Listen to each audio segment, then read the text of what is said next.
Welcome to the Chain Out podcast with your hosts, Jeremy and Daryl. Hey everyone, welcome to Chain Out Podcast, episode 33.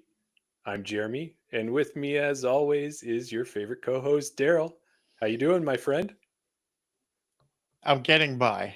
I don't want anyone to feel sorry for me, but I have been a bit sick today. I think I had a bit of a case of food poisoning or something. So this morning was not a pretty sight around my house, but wild horses couldn't keep me away from this interview today, Jeremy. That's what impresses me. You are on a 33 episode streak now. I Doesn't am. matter whether it's cold, weather, technology, nothing stops Daryl from being on the show. There you go. That's what it's all about. Commitment, Jeremy. How Yes, are you and doing? I'm doing great. I'm very excited for tonight, and I want to get right into it because we got so much going on the show tonight. We have a busy episode tonight. This episode is all about the BC Open A tier that just happened over the weekend. And we're going to start it out with a recap on our fantasy picks that we did. And I thought I was going to be very excited, but I guess we'll see what happened. Yeah, no spoilers. No spoilers. Coming up later, we have an interview with the TD for the BC Open, Craig Sheather, who's also the team captain for Team Canada, heading down to the WIFDIF in Australia later on this year. Yeah. And after that, we're going to have the FPO winner on the show, Sofia Donnecke. Absolutely. And then FPO, MPO, we've got him here as well. We're going to speak to Chandler Fry later on as well. And stick with us after these awesome interviews, and we'll give you a recap on the River City Cup tournament that happened over the long weekend here in Edmonton area. Yeah. And then sticking with that Edmonton theme, going to give you an Edgar #1 tag update as well. And of course, we'll wrap the episode up with a look at what the Canadian pros are doing on the DGPT Disc Golf Pro Tour. I like it. Why don't we get right into it, Daryl? Let's go to that fantasy picks recap. Right. We got no like we snazzy said- music for that yet, but we'll work on it maybe. Yeah. Well, if you tune into the fantasy episode, there is a fancy intro on that one. You'll have to see the new intro for that one. But yeah, BC Open happened this weekend. Last episode, if you got a chance to watch it, we were joined by Ryan Bonner from local disc golf YouTube channel. Great guy, knows what he's talking about. Had a fantastic setup. I think you're going to take he's taking our level to putting our level to shame. It's like a new level we have to achieve now. Well, it's true. And on top of that, the one thing that I got out of our conversations with him outside of the episode is Mhm. that he is 100% invested into his channel and everything he's doing. He's pulling Yeah. no punches, he's sparing no expenses. He's also a teacher and he figures out a way to balance family, teacher, his channel, and just Yeah. such a nice guy. I love Yeah. talking with him. Yeah, it was a great episode. So let's get to the picks. So if you follow us on Instagram, you would have seen that we had a pinned post and people got to vote on it to see which team they thought was going to win. And let's get right to the picks, Jeremy. Yeah, look at those teams. So many So great those were the three players. teams. Team J-Pow, Team Shambles as always, and then a guest team Local Disc Golf. But I mean, we don't need to look at the top. We just need to look at the bottom. What's down there in white, Jeremy? Team There's- Shambles took down the win again. Looky, looky, looky. Well, if we're not feeling too good right now, you still have the lookies in you. So all it takes is a nice win at the tournament to get you going. There you go. Yeah. 8 points for Team J-Pow. I'm sorry to say, Ryan kind of letting the guest team down a bit there with 6 points, and then Team Shambles taking the win with 12 points. And of course, the fantasy picks are sponsored by BR Disc Golf.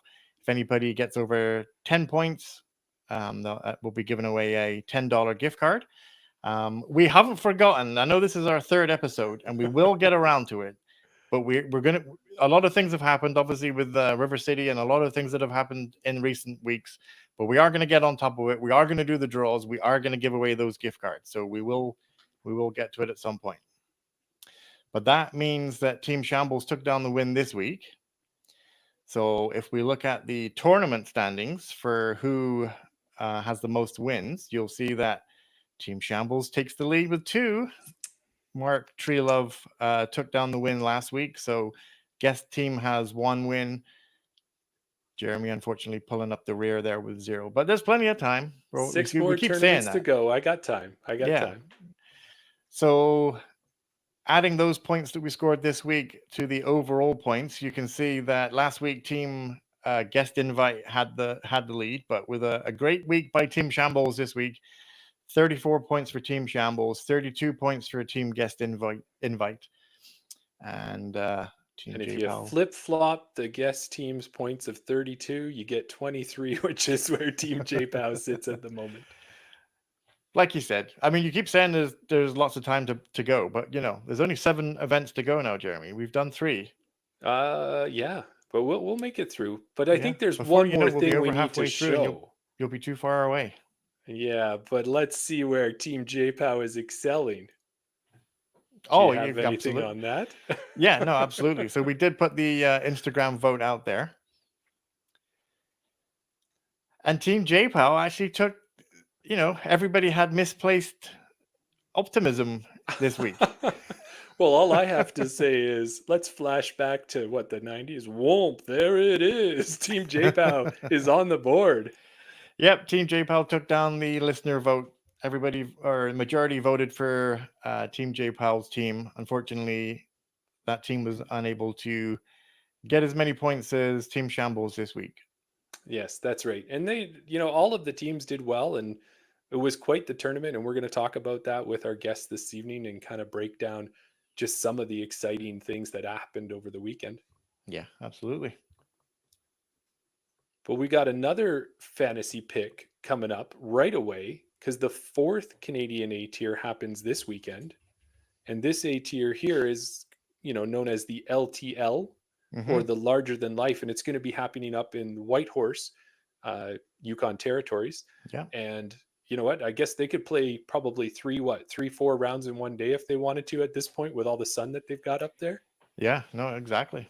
I've never been up there. I know you've mentioned that you've been up there before. Yeah, no, I have. And it's great. This time of year is the time you want to be up there. It's fantastic. Yeah. Lots of sun. Gorgeous that's the best part. And yeah, it's a great area of Canada to go and visit for sure. But the one thing that's going to be interesting for us is this is a new A tier and it's a smaller one. So it's going to make it a little bit exciting as we're learning a lot of new players when we get ready to make these picks. Yeah, absolutely. Doing my research, there was one name that I've seen before. And if you've seen other episodes, you'll recognize that name when that person gets picked. I'm sure that person's going to get picked. But yeah, a lot of new names, a lot of exciting, it definitely levels the playing field. You're not picking between a lot of names that we've already, heard of before. So it'll be interesting. It will. Stay tuned for that episode. That's right. We will have that coming up here before the weekend. We'll give you the opportunity to vote as well so that you can place votes and again support Team J-Pow as you did last time, because that was a really good thing of you and nice of you all to do. So thank you for that. Two things. Don't forget that the team vote only comes down in the event of a tie. Right. Oh, yes. And also, we mentioned there about getting over 10 points and 15 points for gift cards donated by BR Disc Golf. The only way that you're eligible to get those gift cards, once we do the picks, we will do the picks, is to vote on the Instagram post. There'll be a pinned Instagram post with the picks, with the teams. There's a little vote button. Click the vote button. Vote for your favorite team. You'll be entered into the draw. Whoever gets the most amount of points, we'll give away that gift card based on points. Also, you could also leave a comment on the fantasy episode on YouTube as well. And while you're over there on YouTube, why don't you subscribe? Yeah, please do. Yeah. Well, Daryl, are we in a position to keep on rolling? I think we should talk a little bit more about this larger than life tournament. Yes. Because, like we said, it is a new tournament. It's an interesting tournament, being up in the Northwest Territories. Yes. Well, the other thing about it, too, is you had mentioned that there's going to be one name that we're going to know. And I don't know if you were talking about the one on the MPO side, but there was also another name we're going to know on the FPO side as well. Absolutely, yeah. So, and I think it's going to be interesting to me because as you look at the players up there, you've got some players in Whitehorse, you've got some players in Alaska that are coming over to play as well. And it doesn't look like they have a lot of sanctioned PDGA tournaments up there, but these players all make sure they show up and they play in those tournaments when they do come to town. Yeah, no, exactly. It's the way that I do my picks and the way that I, um, excuse me, do my research is we're looking at the players that are registered in the tournament, going back, seeing which tournaments they've played this year, going back through their history, seeing how long they've been a player, what finishes they had in 2023. A lot of these players, like you said, not a lot of tournaments that they've participated in, so there's not a lot of history on a lot of the players.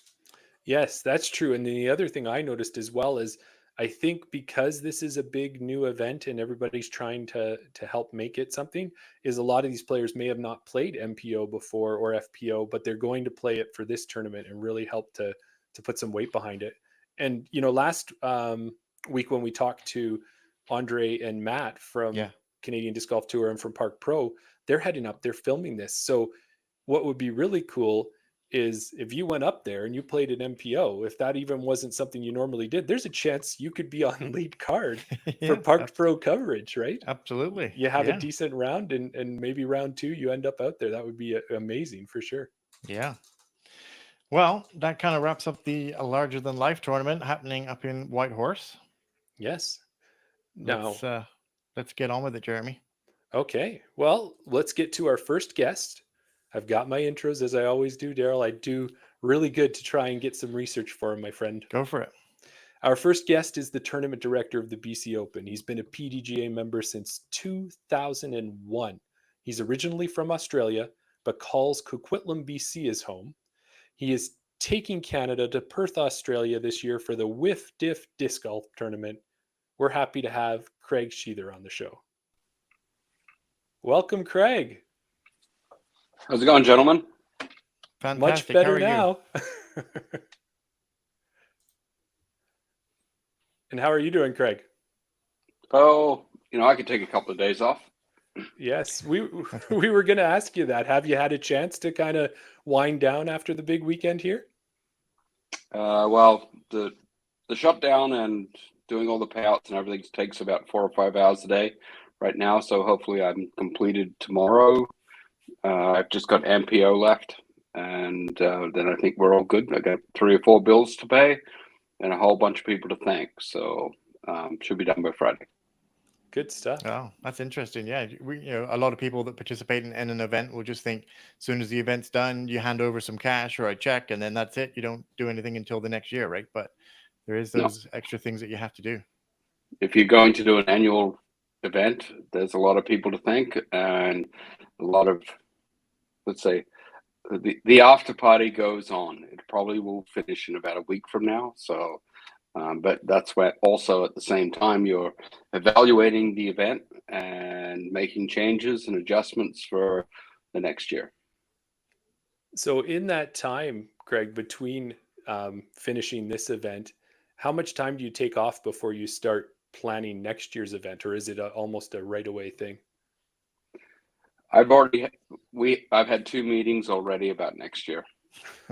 Wow. So, yeah. Wow.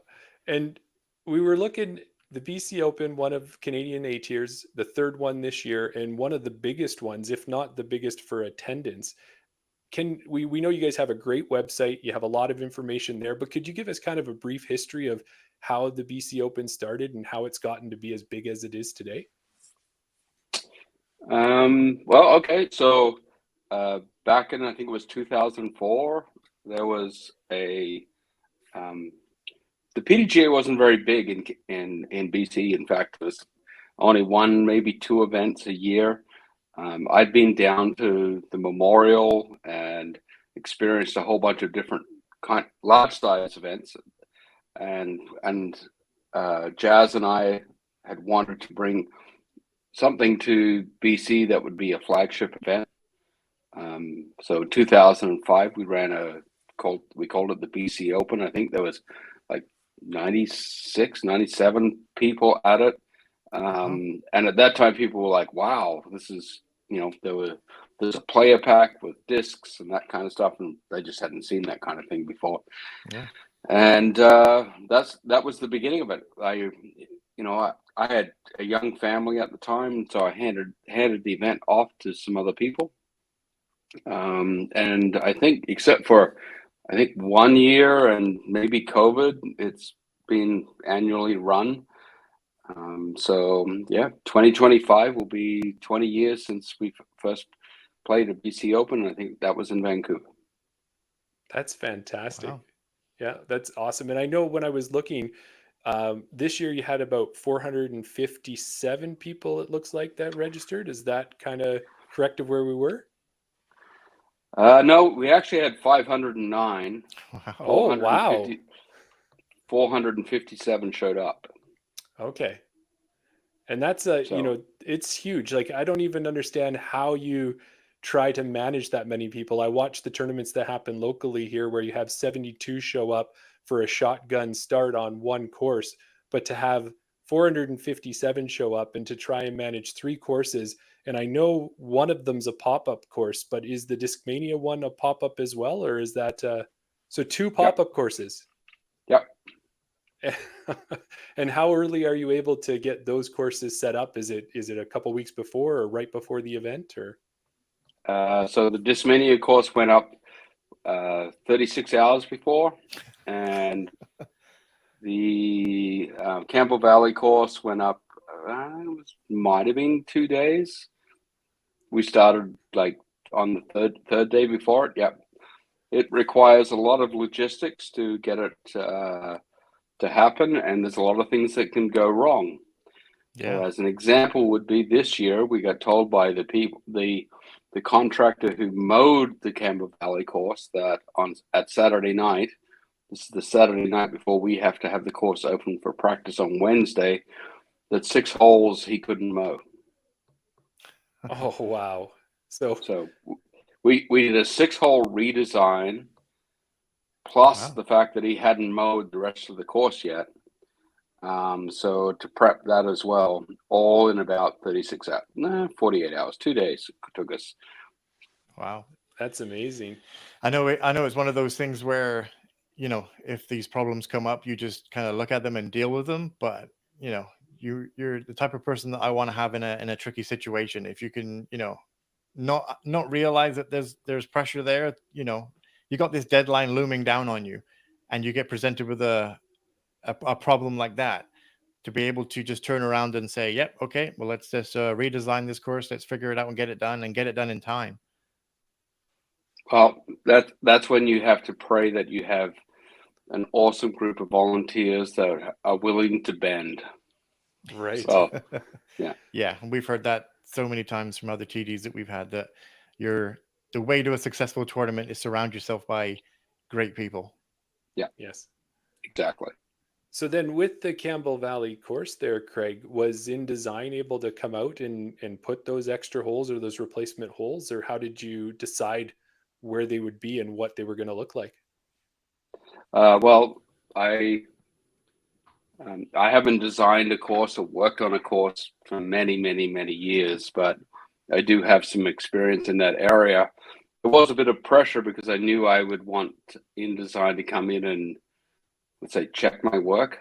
So I kind of worked something out, and I had InDesign come out, and they gave us they did some tweaks, mostly to sort of make it a little bit more challenging. And I think at the end of the day, based on the feedback I've got from the players, it wasn't as difficult, but I think it was people enjoyed the adjustment.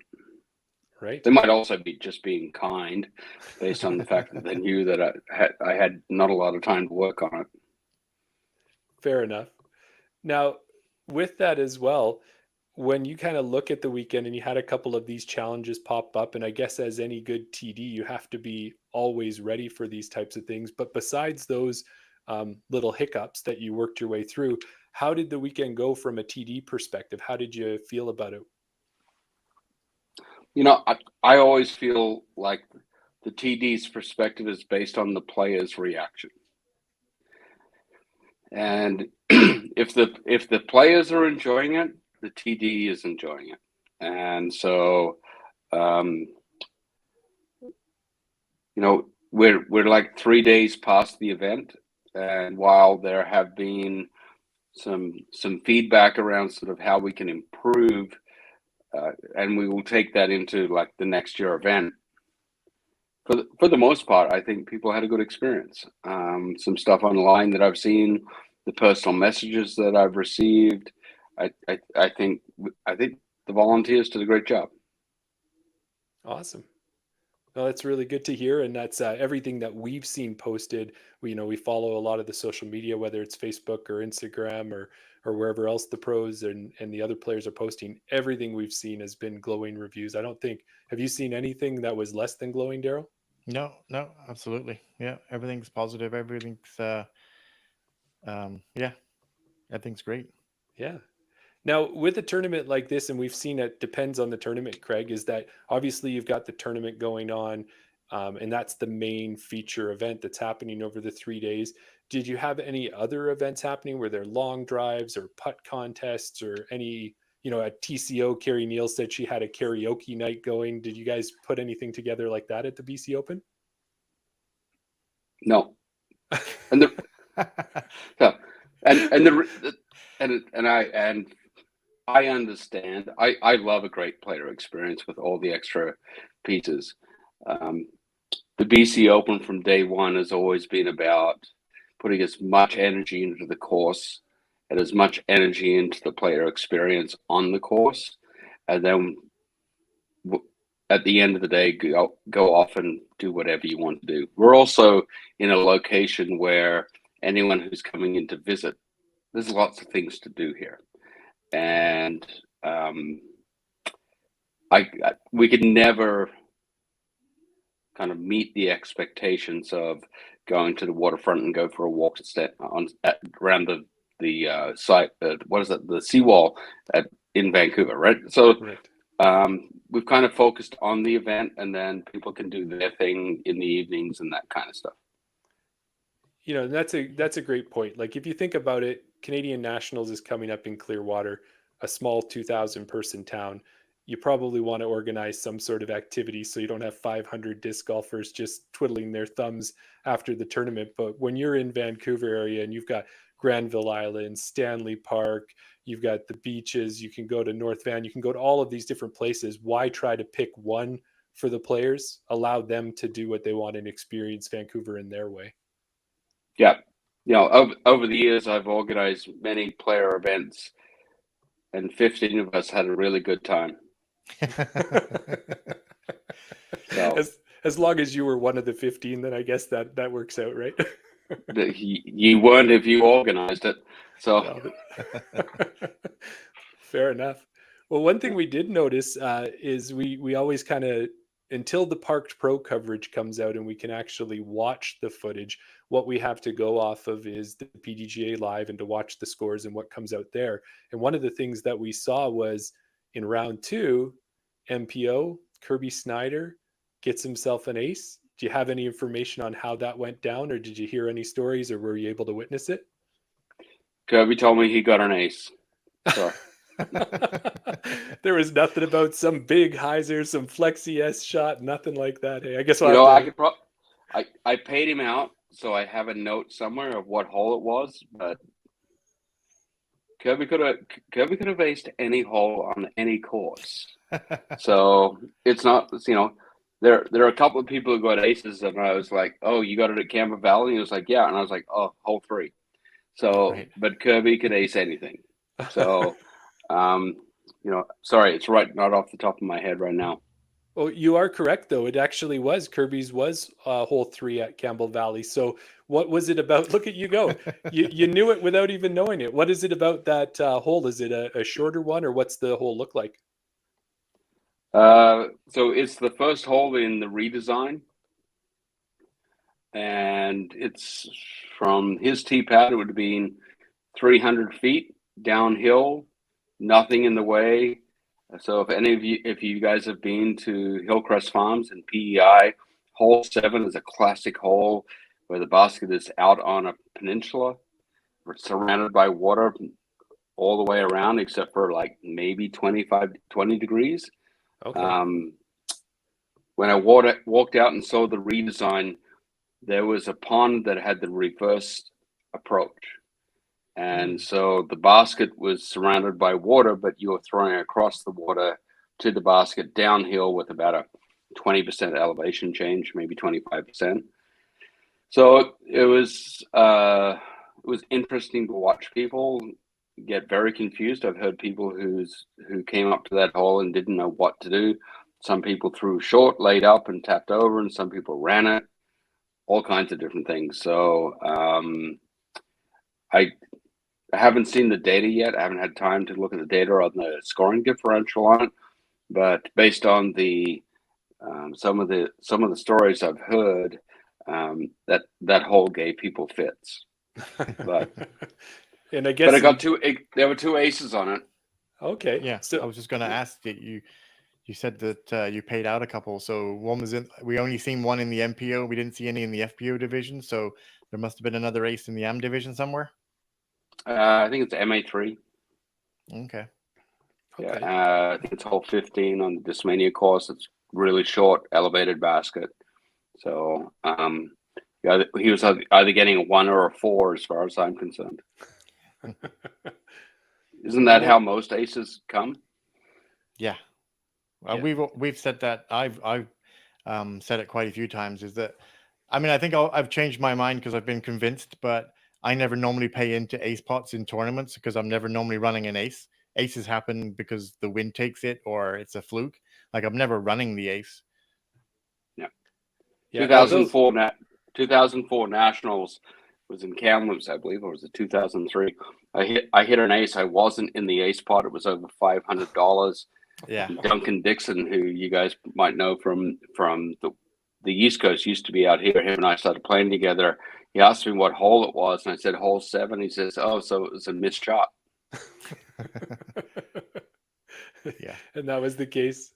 Well, you know, sorry, Jeremy, just give him a shout out because I just looked him up. Riley Foster, MA3, ace hole 12 at the Discmania course. Okay. Ooh, there you go. That's actually a really good ace. Yeah. Because if you miss that basket, you're in the water. Oh. Right. So he was going to go. That was a 1 or a 4. Yeah, I'm looking through. There's a lot of pars, a few 4s, a couple 5s as well. So yeah. Well, you know, we're talking here, Craig, about aces in tournaments and that type of thing. But really, to give you a little bit better speed, Daryl and I were at a tournament over the weekend where there was a par 3 that is an aceable one with a really high raised position.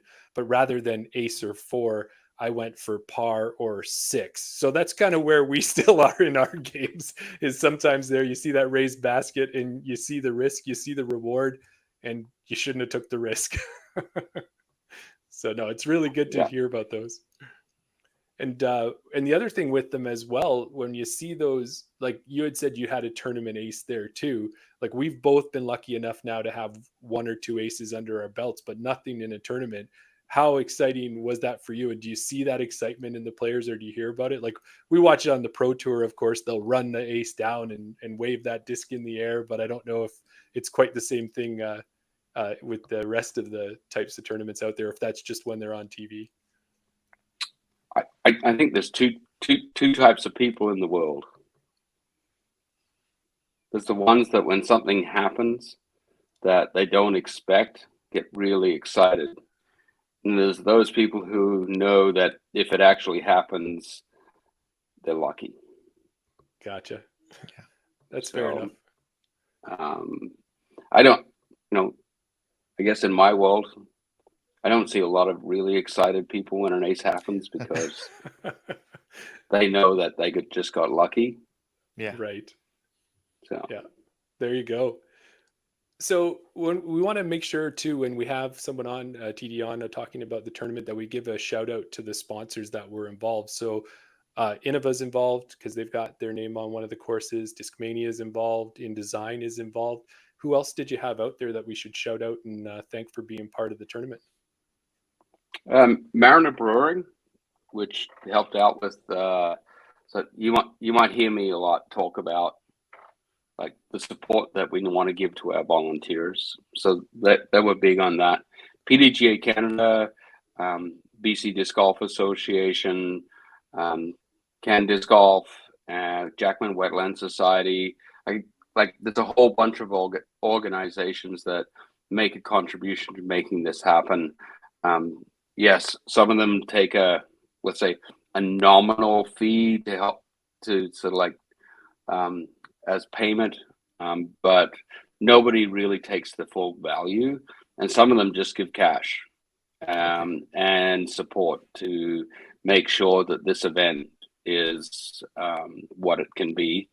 But primarily those organizations are focused on access to disc golf for players and supporting the volunteers and those people who are willing to put their time and energy in. So that would be my list. Besides that, Park Pro, like those guys are all awesome, right? So yeah, we're really looking forward to the coverage when it comes out, because we know they do an awesome job of all the videos that they put together.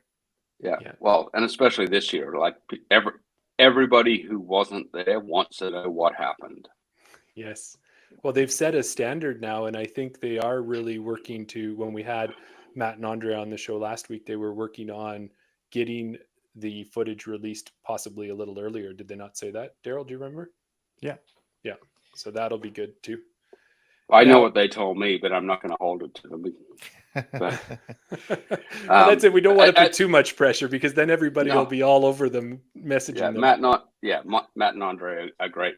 I guess the one last thing I'd say in all that, over the years, John Goldthorpe has been absolutely steadfast supporter of the BC Open, and like without him and his sort of like support from behind, the BC Open wouldn't be what it is today.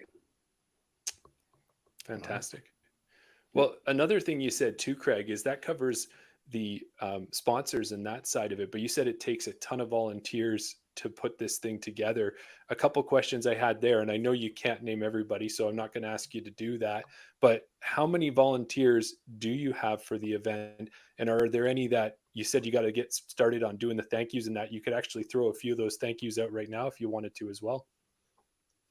Well, there's over 30. And I would say that, you know, the people that really put in the time were the course directors, and they, without them, the event couldn't happen. And so I don't know. I once learned that if you leave one person out, fair enough. So That's I'm just gonna leave us like a blanket course directors, my assistant directors, whatever title you were given. My God, this event doesn't happen without you. Yeah. Are you lucky enough to see repeat or return volunteers year over year? Yeah. That's awesome. But you also have, like, it's just, you randomly get surprised by the commitment and the contribution of people every year, and you never know where it's going to come from.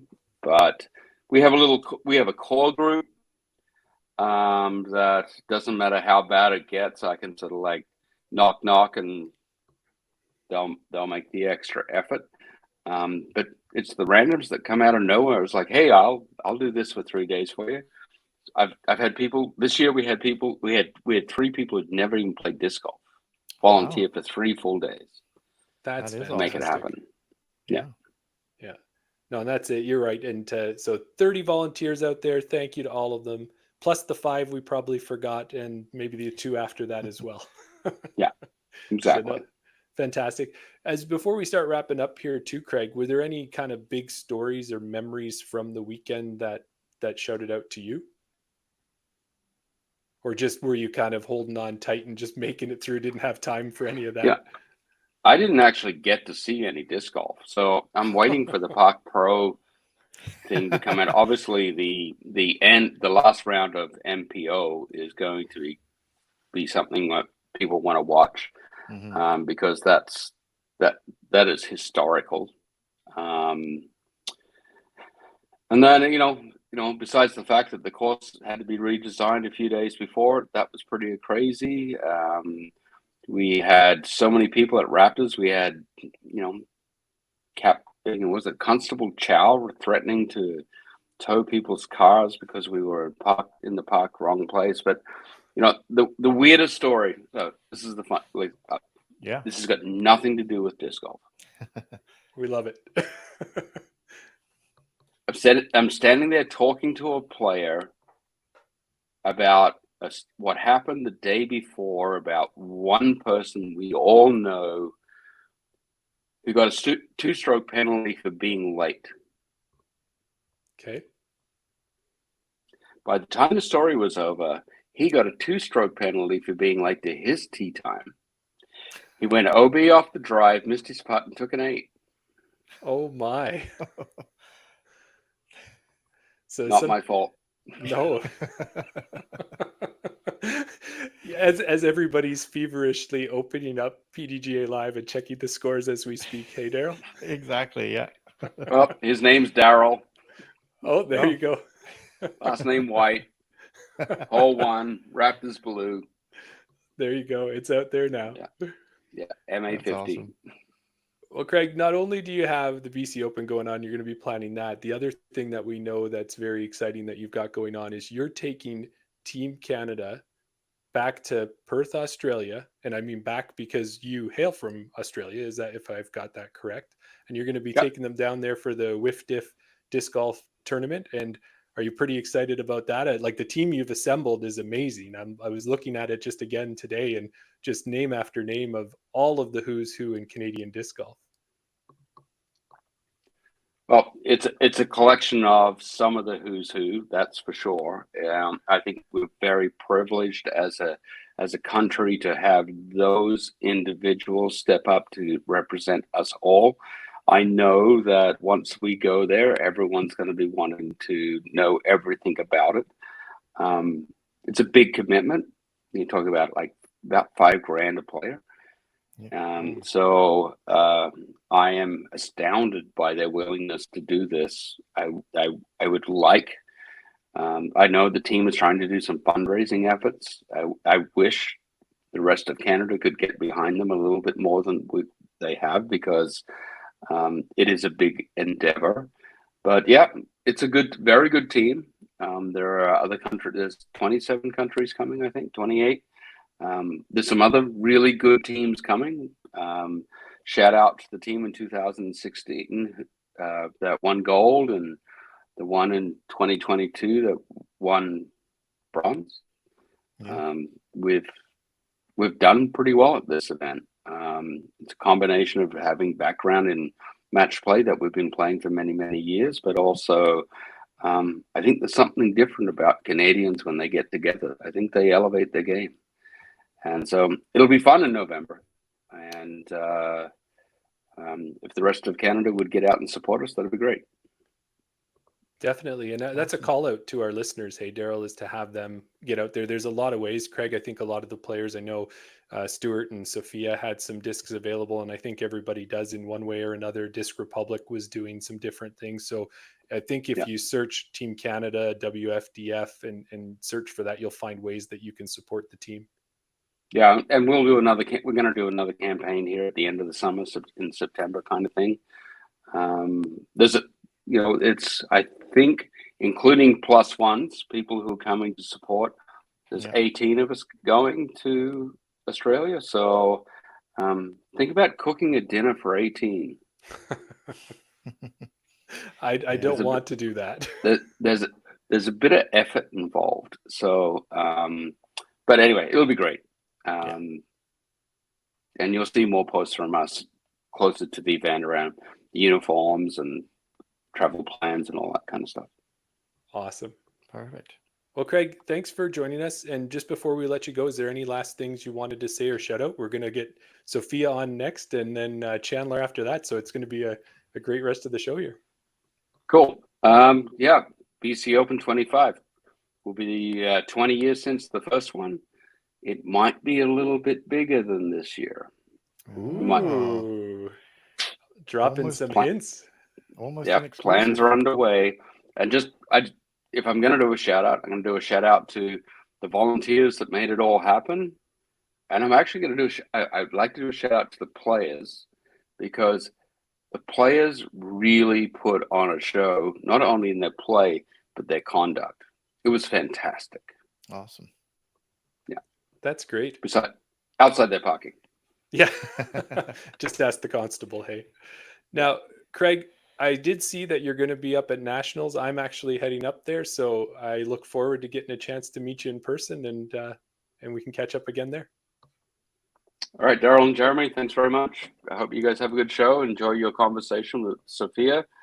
So we'll see what she has to say. Yeah. Talk to her about Australia. Yeah, definitely. And Chandler, he's just the coolest guy. That's what we've heard. Yeah. It will be great. Right. Well, thanks Perfect. again, Craig. Thanks for your time, Craig. Have fun. Bye.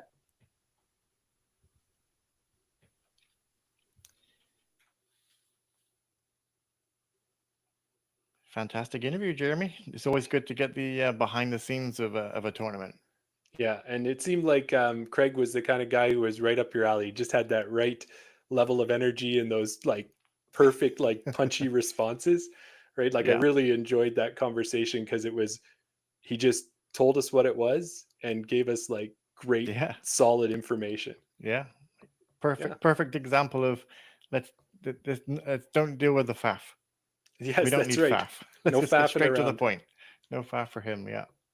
All right. Well, let's get to our next guest. Yeah. Our next guest is the 2024 BC Open FPO winner. She's 945 rated and hails from Victoria, BC. She's sponsored by Innova. She's been making waves in tournaments in both Canada and the US. Innova just announced that she's been promoted to their champion team. Let's welcome Sofia Donnecke to the show.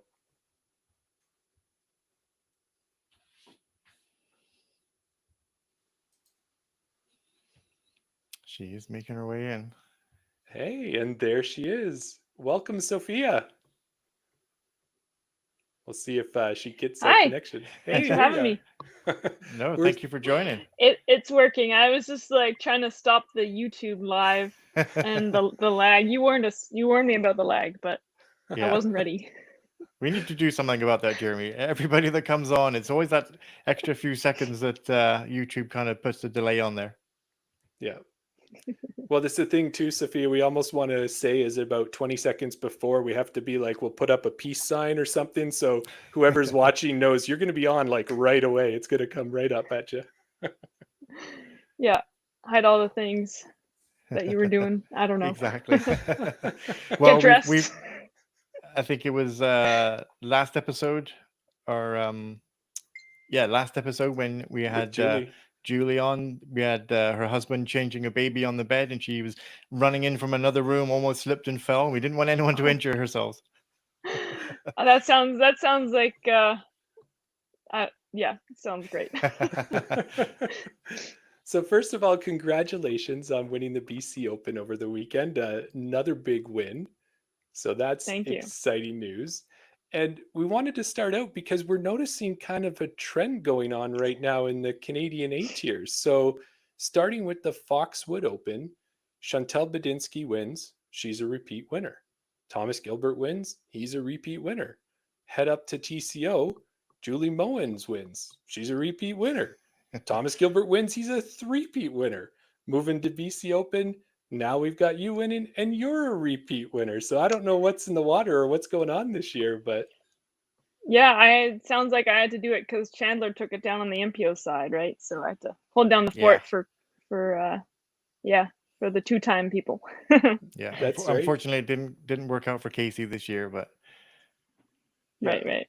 But at the same time too, I think Casey was the highest placing Canadian in the tournament. So we got to give him the props for that. So that's not too bad. Yeah. Well, cool. The first thing we thought when we were having you on, Sofia, is we had Matt and Andre from Canadian Disc Golf Tour and Park Pro on last week. The best guys. Oh, they are. It's such a good time talking with them.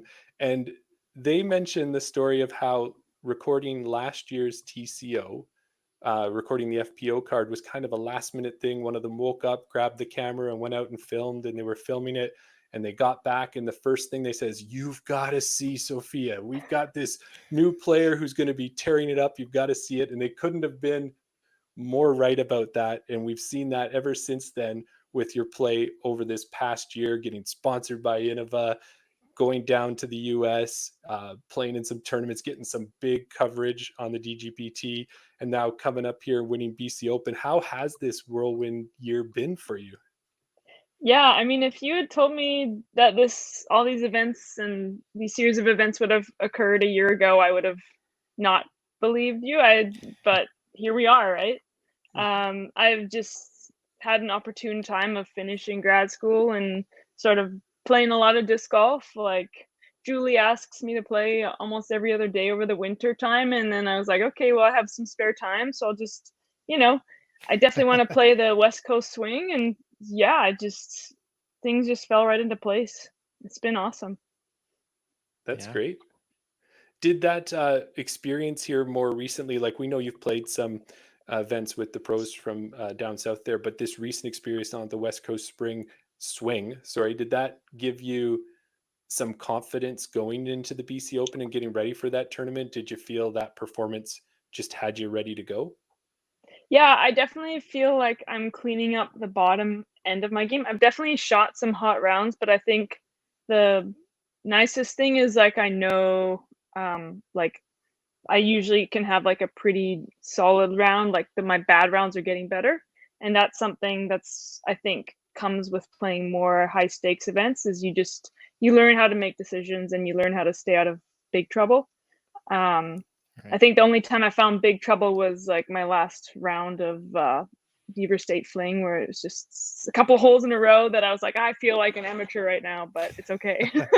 But so it's really nice kind of being able to trust going into a round, like, okay, I'm probably not going to shoot a stinker. It might even be like a really hot round. But yeah, so going into BC Open this year, like, I definitely was like, okay, I expect myself to play like high quality disc golf this weekend. And if I have a bad round, I still want it to like be a good round, Yeah. Right. So there's that old adage of whenever we play, we always say that you play to your card mates. So like you were mentioning there, playing with a lot of those, consistent touring pros that have been playing for quite a few years, playing alongside them. Is that what kind of that rings true, that you kind of elevated your game to, I don't want to say keep up with them, because you definitely deserve to be in that scenario, but it kind of, like you said, it made you focus a little bit more on your game? Yeah, I mean, definitely there's rounds where I felt like, okay, I need to keep up with them. I can't just like do stupid things. So like, it really showed me that like you can make good decisions even if you're not feeling great and have a okay round. So just watching the real pros do what they do all the time, I learned a lot of lessons from that, and I'm carrying that with me now. So it's been awesome. That was a quote unquote real pros, because definitely you're in that group as well. Yeah, it's sort of, I'm kind of merging into that,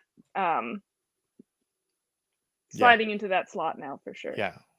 Well, Daryl, it's probably a great time to bring it up before we really get into the BC Open and bring it. If you said you're merging into it, well, then big news recently here is your promotion to the champion team for Innova. How does that feel? Like, that's well-deserved and probably definitely well-deserved, Sofia. And I think if you asked, obviously we talk about the Park Pro guys, and anybody who follows Canadian disc golf, should have happened probably months ago. But how are you feeling now that it's here? I'm feeling awesome. And like, I've known, like, I've chatted with them, and it was sort of after Portland, like, especially, we talked and restructured it. And so I knew I was getting promoted, and I had to keep it a secret for like weeks because we were waiting for like a good time to sort of send it all out. But it feels really great. I did not expect to do it, like to get onto team champion within the year. Because my contract originally was like until the end of December, and I was like, okay, well, maybe at the end of the year I'll like have a shot at, because team champion has some really awesome players, like some names that you see on the scoreboard regularly on the Pro Tour. So being amongst them is pretty awesome. Pretty cool. I mean, obviously you said your contract was up in December, but was that always your goal? Was that like something that you were striving for? Like that was the goal, was to get on the champion team? Yeah, I think my goal was to move up to the champion team after like playing in events, and it just happened to be like the very first season was enough to do that. So pretty cool. Yeah. But yeah. That's great. Well, if we can, until Park Pro's coverage comes out, which we hear will be sooner rather than later compared to last year, we don't get a chance. Okay. Well, now maybe I thought we were not going to say that. From what we understood, it might be sooner than last year. But Matt and Andre, we're sorry if we overspoke. But until then, we have the PDGA card, the scorecard to watch to find things out. And then we have you to help us talk about it. Yeah. So I should pull up my scorecard too. So because I'm bad. I'm someone that will forget my shots. So I'm the same. Pull up. I'm amazed at how people can remember what hole they threw and what shot they threw and what score they got on a hole. Yeah. I'm glad I'm not alone. Well, you know what? Right. We've got some cheat sheet notes, so we can help you along if there's anything there. But if we wanted, just let's start. You started out on round 1 was at Raptors Knoll, Innova Course Blue. Shot 65, which was a +1. Yeah. And I got you with 5 birdies, 7 pars, 6 bogeys, a 914 rated round, and you were in a 3-way tie for 4th place with Julie Mowens and our own Edmonton Terry Heiserbaum Hong. Yeah. How was that first day for you? How did it go? What were your thoughts kind of playing it and as you got to the end of it? Yeah, so my round, I started with a birdie on hole 1, and it's actually kind of an inside joke with my friends where if you start off a round with a birdie, it's cursed. The round wasn't, this wasn't a cursed round. I did get a lot of bogeys, but it wasn't like that. But like my first joke of the round was like, oh, there's the birdie curse. But no, I had a great round. It was a lot of fun. I definitely was putting pressure on myself to kind of get holes. Raptors Blues feels a lot like every hole you can get a birdie on. So you're kind of playing under birdie pressure for every single hole of the course. There are some changes on the course to make, I think there's 3 pin positions that are harder, and it plays 1 or 2 strokes harder for sure, including hole 4. Which is just crazy. It's tucked away, and I don't think there was really any birdies. Maybe Julie said she almost threw in hole 4, but there's some pin positions that make the course play harder. So I was trying to ignore like scores against myself last year. But yeah, I was definitely hoping to shoot under par on day 1, but I was happy that I kept all my mistakes to single bogeys, which was sort of on that theme I was mentioning earlier of like, you know, decision making. You can have a bad tee shot, but you can just play for the bogey. Don't try and save it and then get a triple. Right. So yeah, so round 1 was like, okay, I got some birdies, but I got some bogeys on holes that I wanted to get. So yeah. And in that first round, who did you end up playing with on that first card? Okay, so that first card, oh my gosh, see, this is where it's bad. This is where it's embarrassing, because I remember all my rounds, but I don't remember who I was playing with. A great group of ladies. Yes. A fantastic group. I know I played with Terry, but I think that was the second day I played with Terry. Yeah. The first day, I played with Christy Lee, Gabby Lee, myself. I played with myself, and I played with Lindsay Fish. There we go. Okay. I got it. This is the first time I've ever been able to do this on a podcast, is recall a card from a specific round. So well, we're glad you did it here. Now, 2 of those names are some of your Victoria players that you get to play with. So does that give you a level of comfort, or do you guys have some good camaraderie when you get to play together in a tournament? Oh, for sure. I think we all help each other, and it's nice to know what to expect. I definitely have had more practice playing with new people, but so I'm better at it now, but it definitely has always been nice to sort of have the FPO field and just sort of like see your card mates and you know what you're getting yourself into, like lots of smiles, lots of support and cheering for each other's shots, and that's usually the case. But it was great. Like I even got to play with Lindsay Fish at Milo in Beaver State one of my rounds, and so I knew everyone on my card. I'd played a tournament round with everyone, so it was pretty sweet. So That's I great. was feeling good going into it.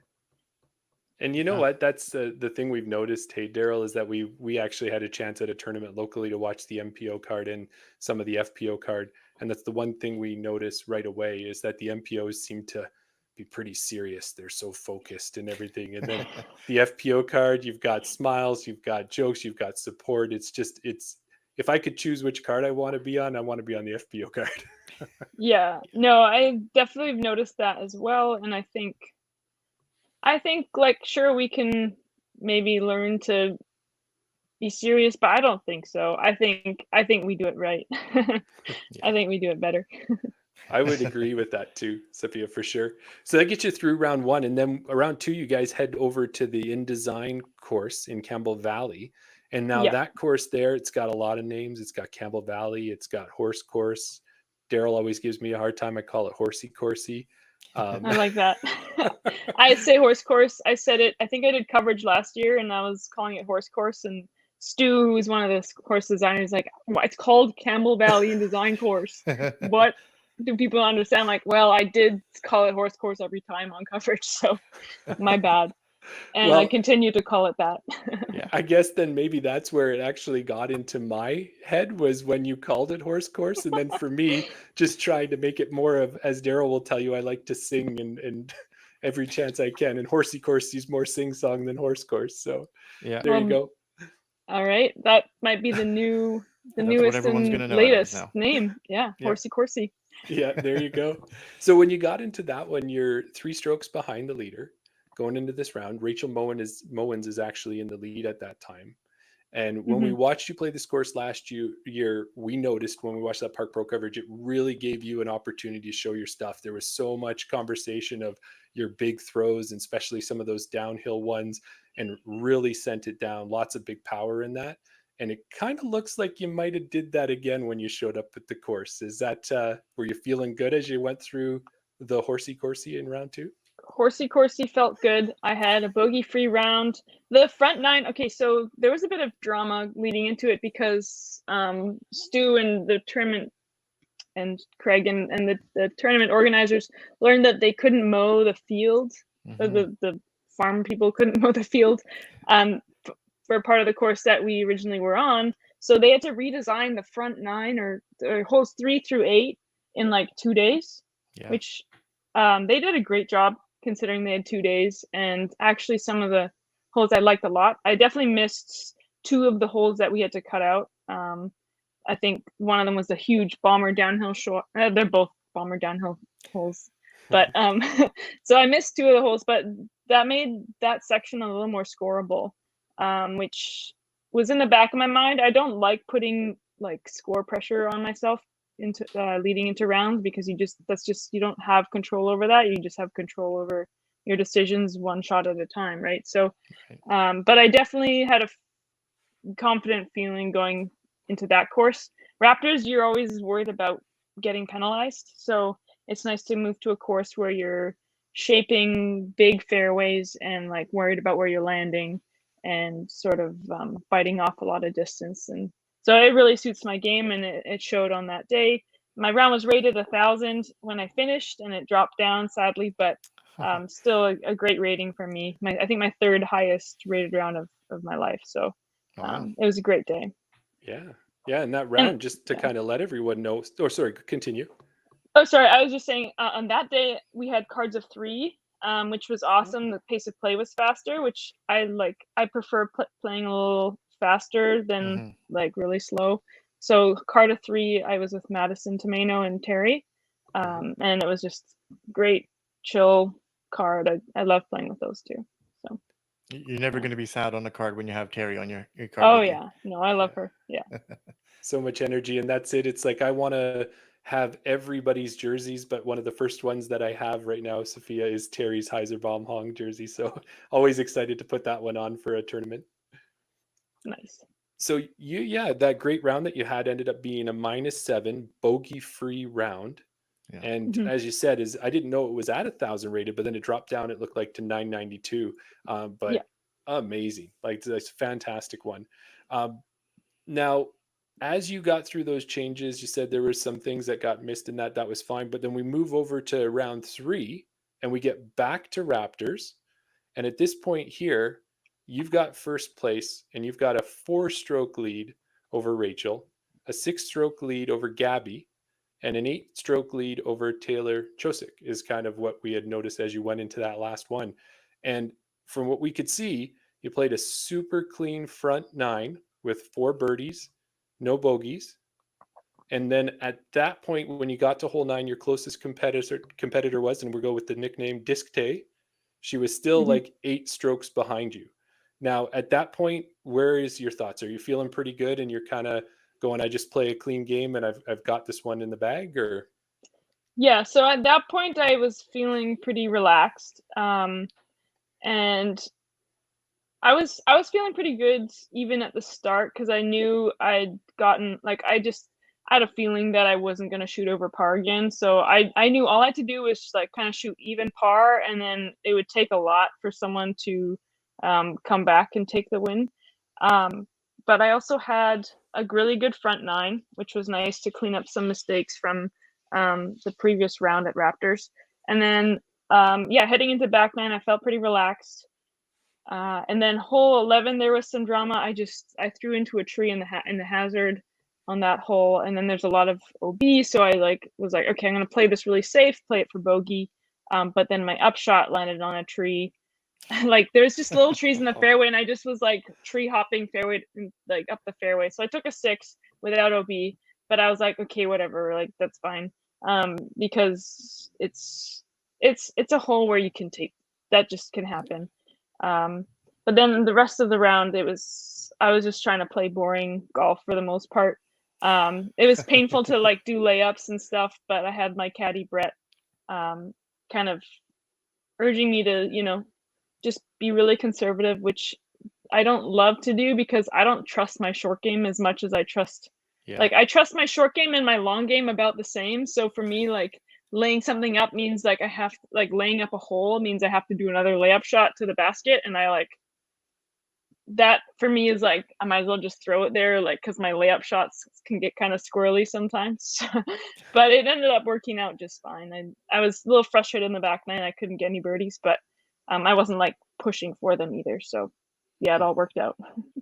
Out of all the pros that we've had on, Jeremy, we always like to talk to them about the mindset and the professional mindset and things like that.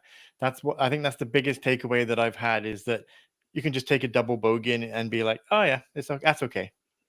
Just be Yeah. okay taking a double bogey. Yeah. I mean, I was okay. So when I threw into that, like the tee shot was so bad, that I was like, that is so like I deserve a bogey at least. But I didn't want to take a double, but I did. It's fine.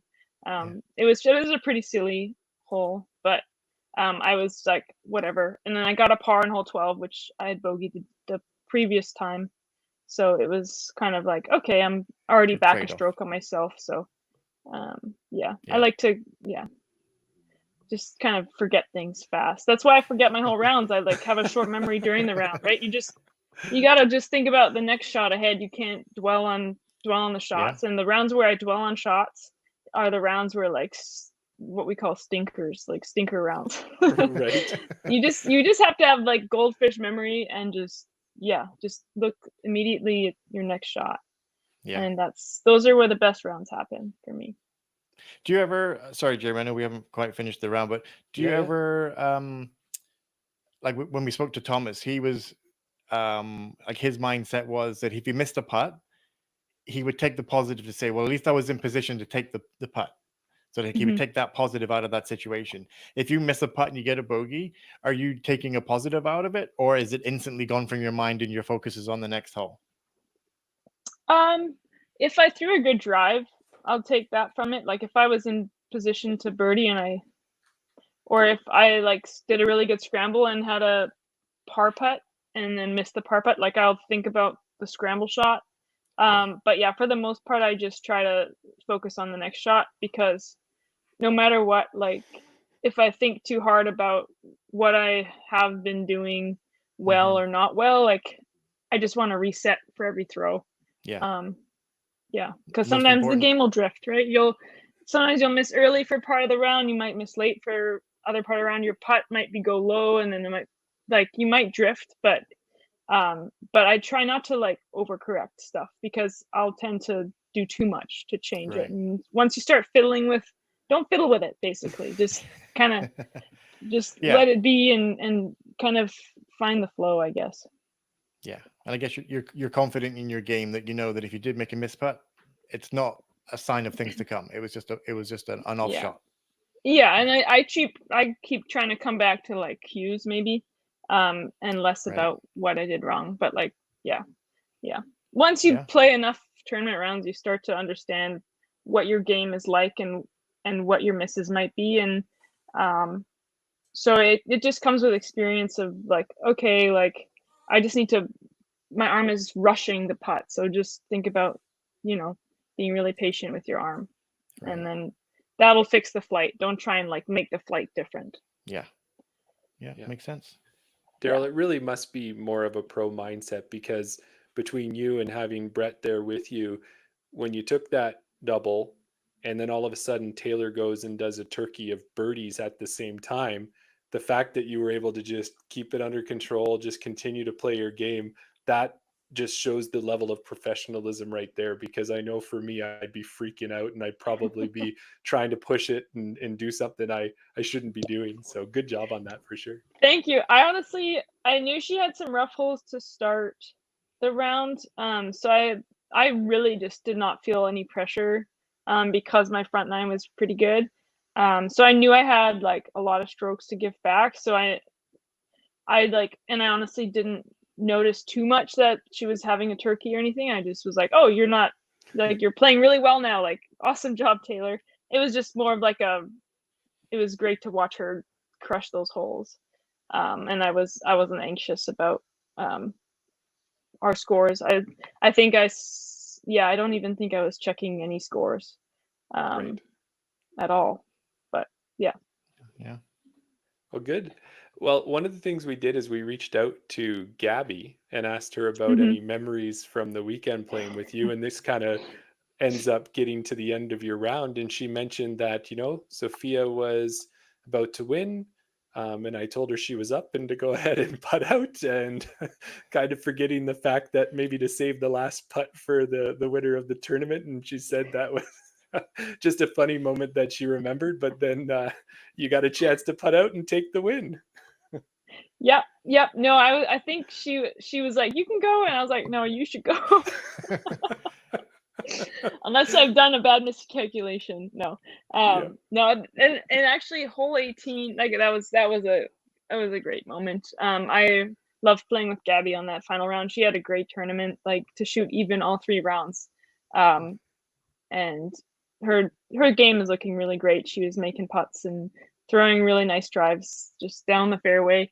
So it's cool because I don't get to play with her that much because I'm always away lately. So it was great. But also they've put a rock on hole 18. There's like now the basket sits on this boulder. Okay. So you actually have to like climb up on the rock to get your disc out. But I was like, I'm like putting this, like, I want to make sure this goes right to the base because it's like an elevated putt, and if your disc like hits, it'll hit the rock and like guarantee rolls from that rock. Like I don't see a situation where it doesn't roll if it falls off the rock. So hole 18 on Raptors is more dramatic now for sure. That's always good to, maybe not for you playing it, but probably for people watching and spectating, and that it makes for that exciting what's going to happen finish. So good thing you recognized that and played it so smartly. Yeah, definitely. As you said there, Jeremy, we reached out to a couple of your card mates, and we reached out to Julie, and she just got back to us, and she said that you're always amazing to play, always amazing to be around and play with. That you guys played a putting game and hung out. Just generally had a nice time on the course, but unfortunately, you guys didn't get a chance to play together this weekend. No, we like flip flopped. So she was lead card. We tied on. So like I thought I'd get to play with her because we tied day one. Our rounds were both the same, and then but her PGA number was slightly lower, so she got to be on lead card, and then I swatched onto lead card, and it was a bummer. So I don't think we've played a tournament round together in a while. Not this year at least. Right. But considering we play plenty enough together here, so it's fine. We'll survive. Great. Aw, but thank you. Well, Thank and you, then Julie and Gabby. and then we got one more person to thank who reached out, and that was Taylor. We reached out to her, and she had said that she definitely loved watching your shots. She was happy to play with you, and she felt that she shot one of her best rounds playing with you. And she noticed a lot of similarities in your games as well. But the one thing she mentioned is that you guys still have a little bit of a bet to settle here, because the next person who gets an eagle owes the other person an ice cream, possibly. Yeah, I told her. So she reached out and we played a practice round at Raptors together. Taylor Bombs, by the way. I don't know if everyone's familiar, but she's a track and field athlete with the Oregon Ducks. She just graduated. She's a heptathlete, I believe. So she's a crazy athlete. She knows how to move the disc for sure, and she knows all the cool shots. So like, it's kind of inspired me to sort of not only work on my form, but also like learn some of these crazy shots with lightweight discs, like the grenades and all the crazy ones. But yeah, so we played a practice round, and I was like, oh my gosh, like yeah, she's legit. This is awesome. And yeah, she had an eagle look on hole 12 from Raptors Blues, and like when I throw Welsh good shots too, I think with the old position I had eagle putts for sure, and with the new position it's that much harder, but it's still a possibility. So I was like, yeah, like first person to get an eagle, or whoever gets an eagle this weekend gets an ice cream. So nobody got an eagle, sadly, but I guess the bet is extended, so we'll see. First tournament eagle out of the two of us. Awesome. Well, Sofia, we love all the time that you were able to give us, and we do have Chandler waiting, so we don't want to keep him going too much. But just to wrap get things ready, up, Chandler, if you're listening, because we're going to bring you in. Should we do that? The 2-second, time. whatever that was, the peace sign. Yeah. But what we'll say to you there was, we want to make sure to shout out. You've got Innova, obviously, as one of your sponsors. You got Emerald City Discs out of Seattle as a sponsor as well. And then, is there any other sponsors we should shout out here before? No, not currently. They're probably all banging on the door right away. But... yeah, bang on my door. Awesome. Yeah, so yeah, no sponsorship shout outs, but I'd like to give a shout out to obviously the Canadian community. They've been just overwhelmingly supportive, and it feels awesome. I want to also give a shout out to if people are looking to do a little disc golf vacation, to go check out Smith Lake Farm up on the North Island. Yeah. Clea just hosted an awesome Pros versus Joes with me and Thomas, and hopefully there's going to be some footage of that coming out at some point. And but yeah, she offers glamping. There's disc golf course. They're hoping to expand that course to a pro. They have a lot of acres to work with, so they're building new holes as we speak, and hoping to put on a really cool event next year, hopefully as well. So yeah, I want to give a shout out to them because they've had me up there, and that's where I kind of prepared for BC Open, and it's a great community up there. So quick shout out to them to thank you. Absolutely. Thank them. Yeah. That's fantastic. So good luck at European Open. Good luck in Australia. Maybe we'll be able to talk to you again after another A-tier or some other time in between. But thank you so much, and have a great rest of the season. Yeah, thank you guys. I love what you guys have been putting out. So keep it up. It's been awesome. Perfect. Love it. Awesome. Thank you very much for your time. Thank you. Bye-bye. Okay, bye-bye. All right, Daryl, we can recap that afterwards. We got a recap after. Let's go to it. Our next guest is the 2024 BC Open MPO winner. He's been a PDGA member since 2004, sponsored by ThoughtSpace and Infinite Discs, and hailing from Olympia, Washington. His nickname is Chanimal. Let's welcome Chandler Fry to the show. I think I wrote him in too early, Jeremy. Did you? The peace sign wasn't enough notice? Hello. Hey, there Can he you hear is. me? And how are you doing? Hey, sorry about that. No, that's How totally you guys fine. doing? Yeah, we're doing fantastic. Yeah. Good. Good to have you on, Very Chandler. cool. Thanks for joining us. We just got off the chat with Sofia there and heard all about the FPO win that she laid down at the BC Open, and we're so excited to be able Oh to yeah, talk to you about your win at the BC Open as well. for sure. Congratulations. Yeah, thank you. About Sofia, it's amazing how much she's done in the little time she's been in the sport. I mean, Yes. third at Portland Open and then just winning A tiers. She's incredible. She's fun Yeah. to watch. Yeah. Yeah. Well, that's it. Like, it's just in this past year, the kind of trajectory that she's been on from showing up at TCO, and I think she was in a third or fourth place finish there last year, and then just Yeah. going to Memorial, Just doing the straight West up. Coast swing, and then Yeah. winning BC Open again this year. It's been amazing to watch that for sure. It's pretty cool to see more like true athletes get in this sport, like Ella Hansen, Holland Hanley, Sofia. Just seeing what they can do with the discs, using their prior athletic backgrounds with rowing and with Ella Ultimate, all that good stuff. It's an exciting time for disc golf right now. Yeah. It's awesome to hear Yeah. as well that, obviously we follow Sofia because we follow her on her socials. She's a Canadian. We Yeah. want to support her. But it's awesome to hear that, other pros, MPOs on the tour also know about her as well. Oh yeah, we're noticing. Yeah. Yeah. And also she's just such a positive force on tour, and so we want her to join you can call it a disc golf community on the road, Yeah. going to all the big tournaments, because she and Brett, her partner, are just fantastic people. Yeah. And that's what you need, especially when you've got everybody out there grinding and going weekend in, weekend out. You want to have those good positive vibes in that group of people. For sure. Absolutely right. Well, speaking of that, good positive vibes, you came up to Canada here and you got to spend a little time. And maybe before we jump right into BC Open, it looked like maybe you got here a little early and got to spend a little extra time headed up to Whistler. Is that kind of, how did your trip to Canada go?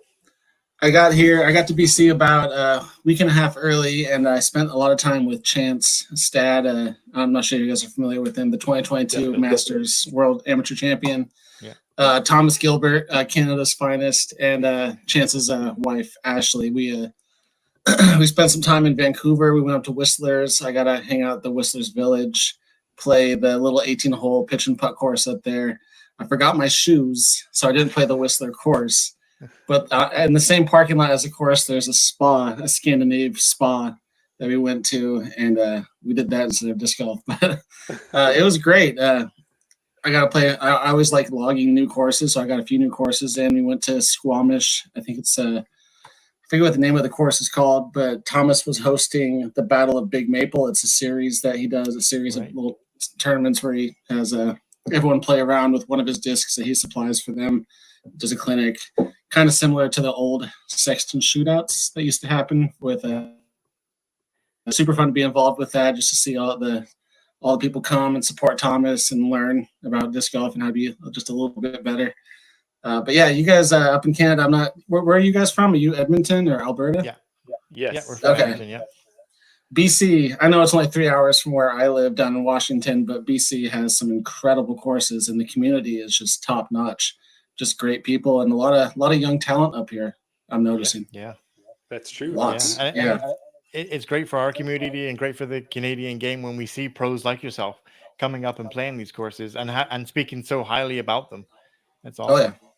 Yeah, it definitely reminds me of my favorite my favorite course is my home course, Evergreen State College in Olympia, Washington. And it's very similar to what they have in BC, tight, wooded, some elevation, but just you have to be very precise with your shots. And I think we need a lot more of that on tour, because right now I feel like we're just getting some glorified distance competitions at a lot of these tournaments. And players like me, I can throw 5 bills, but not as consistently or as accurate as a lot of other players. And I want to see some more like shorter fairway shots or mid-range shots or even putter shots off the tee, because those shots are so fun to execute and to watch. Yeah, definitely. I've seen the photos and the posts that you were putting out on Instagram there of that course, and it looked amazing. Yeah, it's beautiful. Just moss-covered trees, rocks. There's a couple of holes like on this huge kind of, I'm not sure what you call a large. It was kind of like a hill, but it's just a big rock. So going down and up, it was beautiful. Yeah, really looks like there's another one to add to our list, Jeremy. We keep building up these bucket list of courses that we want to play, but that's definitely one that's going to be high up there. Yeah. For sure. And when we were looking at your history, which has been since 2004, I tried, because I tend to get these things wrong, so don't give me too much of a hard time with it. But I went through every year and saw that this was your first BC Open that you've played. Have you been up to Canada to play tournaments before, or was this the first time even coming up to play a tournament in Canada? So it's kind of funny. I've played on Prince Edward Island more than I've played in BC, even though I live 3 hours away from BC. But I went to college in Western in Bellingham, Washington, which is only like an hour away from Surrey, BC. Right. And I spent some time in Canada there. I wasn't playing much disc golf up there, but I don't know. It's just one of those places that's super close, but I just never really made the trip up. I always watched Scott Withers and all those guys go up there and just kick butt at Raptors Knoll, but I just decided I either had other things going on, other tournaments, or I just didn't go. I don't really have a good excuse. But it's kind of funny. The two disc golf communities I've experienced have been BC and PEI, but I have barely been to anything in middle Canada. That's right, from one extreme to the other. Hey, one tip to the other. Yeah, and I love both of them. So I'm assuming if they're anything like the coasts, middle Canada is a beautiful place. Yeah, it's an untapped resource for you. But I get it. If you have any time off, sometimes it's always good just to go home and recharge, and you don't always want to go to travel and do another event. So yeah, for sure. I have Thomas lives in Toronto, so I have a very good reason to go up there and just hang out with him and visit him, because he's Mr. Toronto and he can show me around. That'd be pretty fun. Yeah, and there is between Haute Goat, Project 15, Toronto Island, he could take you on a tour for a few days and you guys would be hitting a lot of amazing courses that, again, have been added to Daryl and my bucket list of courses for our Eastern Canada trips. So yeah, he's talked about Toronto Island quite a bit. Yeah. No, that's good. It's a fun one. Well, we do want to get into the BC Open, because this one, like, we've been talking about it all night, Daryl. I've been dropping Park Pro's name and watching the footage, and we know that the footage is going to be good of the FPO. We're going to see a lot of good playing there. But from what we could see, because all we have is the posts on social media, and we have the PDGA live scorecards to go by. But when you take a look at what happened here, this seems to be like it's going to be the most exciting thing to watch this year when it comes out. So. Yeah, in person, to me, it wasn't as exciting as it probably should have been. I was just kind of in a zone, just kind of steamrolling down the final nine. But it was quite the day. Going into the tournament, so we played two courses: the Raptors Knoll course, which I'd heard so much about, never experienced until last week, and then a pop-up course in Campbell Valley Regional Park. It was I call it the Horsey Coursey. There we go. It's the equestrian park that they kind of turned into a disc golf course for the tournament. Wasn't a big fan of that course, but I prioritized a lot of my practice on the Raptors Knoll course, because I knew that's where a lot of the action was going to go down. And in practice, I couldn't beat 9 down, and I was really trying to get to that double digit, because I knew 12-13 was going to be the score to beat. In first round, I think Scotty put down a 14 down. I'm pretty sure. So I was like, okay, well, Scotty came to play, and I came in, I think, with a 9 down, which was the score I'd been kind of putting down in practice. Yeah. And so going into the second day, I was kind of thinking I got to make up some strokes. I got to get going. And I think Scotty birdied the first 5 holes, and I went 2 down to the first 5 holes. So I was like, okay, 7 strokes back I got to go get going. And then I had a 9 or 10 birdie streak, and then par 18. But I finished the day 7 strokes back of Scotty. Yes. And it was kind of weird, because I was talking to my dad after the round, and I was like, I can still do this. I know how to play Raptors Knoll. I know I can score there. It just kind of depends on what Scotty does. Right. And I was expecting Scotty to go full scorched earth and just birdie everything. And he did a pretty good front 9. But I think I had a putt on hole 10, which, if you've ever played Raptors Knoll, from an aerial standpoint, it looks like a bird. Yeah. Yes. They made it look like a bird, with the rocks being the head and the tail and the wood coming out. There's 2 hazard zones underneath the wings by the tail. And I threw a horrible shot. It was a thought space practice. I turned it over in the wind, and it hit the furthest right you can be, but in the hazard. And it was like a 45-ish foot putt that I had to make, and I just nailed it in the wind. And I think from that moment on, I had control of the round. And Scotty kind of, I wouldn't say unraveled, because I don't think Scotty's ever unraveled. He just kind of didn't do what he had to do to keep it going. Yeah. But yeah, it was Idaho 2 weeks ago. So I'll just keep talking. Sorry. Yeah, you go ahead. Like, we're listening. You're doing a great job. Idaho 2 weeks ago, the High Country Open I played, and I went into the final round with a 3-stroke lead over Parker Welk, and I lost that. And so I kind of knew that obviously 7 is a lot more than 3 for 18 holes, but I knew there was a possibility, and I kind of wanted to be that Parker Welk at that tournament, and it worked out like that. But I knew there was a possibility, and I never lost hope. Yeah. I know me and Jeremy had spoken before about it. Obviously, there's a different mindset between us, just amateurs, when we play, as opposed to your professional mindset. And like you said there, you always knew that there was a hope. Like, yeah. Kind of describe your mindset there when, like, and I don't want to say give up, because that's not the right terminology, but like, when do you realize, okay, this lead is insurmountable? Like, you always knew there was a way to claw those strokes back. Like, how do you keep yourself positive and keep in that mindset and just think, I can only play my game. What happens around me happens around me. Yeah, it's been a hard journey to get to that point where I can just play my game and not focus on other people. But I think I've gotten to that point. And I think I knew what I had to do, and that was score the double digits and get to the point where I can, like, at the start of the round, I was just hoping to podium. That was my goal, even though I knew there was a chance, and I would take advantage of that chance if it occurred. But there's been a lot of times in the past where I have not taken advantage of opportunities, and I just kind of let the person make their mistakes, and then I just don't respond. But Scotty and I have somewhat of it's a good history, but a history. We've battled a lot, and he's come out on top more than me. I'll say that. And I just didn't want that to happen again, because I knew after the front 9, I think I was still 5 back with 9 holes to play. And then he went bogey, bogey, par, bogey, and I went like birdie or par, birdie, birdie, birdie, or something like that. And that's when, like, with 2 strokes left, or 2 strokes with 3 holes left, or 4 holes left, I was like, this is my moment to strike. Yeah. And I managed to make a few big putts coming down the stretch. And actually on hole 18, I was throwing my praxis really bad that day. I threw my praxis 100 short of the basket. Oh. And in a way, it was kind of a mean move, because I forced Scotty to get the birdie, and he kind of pushed it past the basket and left himself with a 30, 35-foot putt, which he missed for the comebacker. But I opened the door for him even at that moment, which I'm still kind of mad at myself about. But I gave him a chance to tie it up and go to the playoff, which I did not want, because I was mentally just fried. Right. I was done at that point. But he, not thankfully, I guess thankfully for me, he missed the putt, and I was able to get the par and win by 1.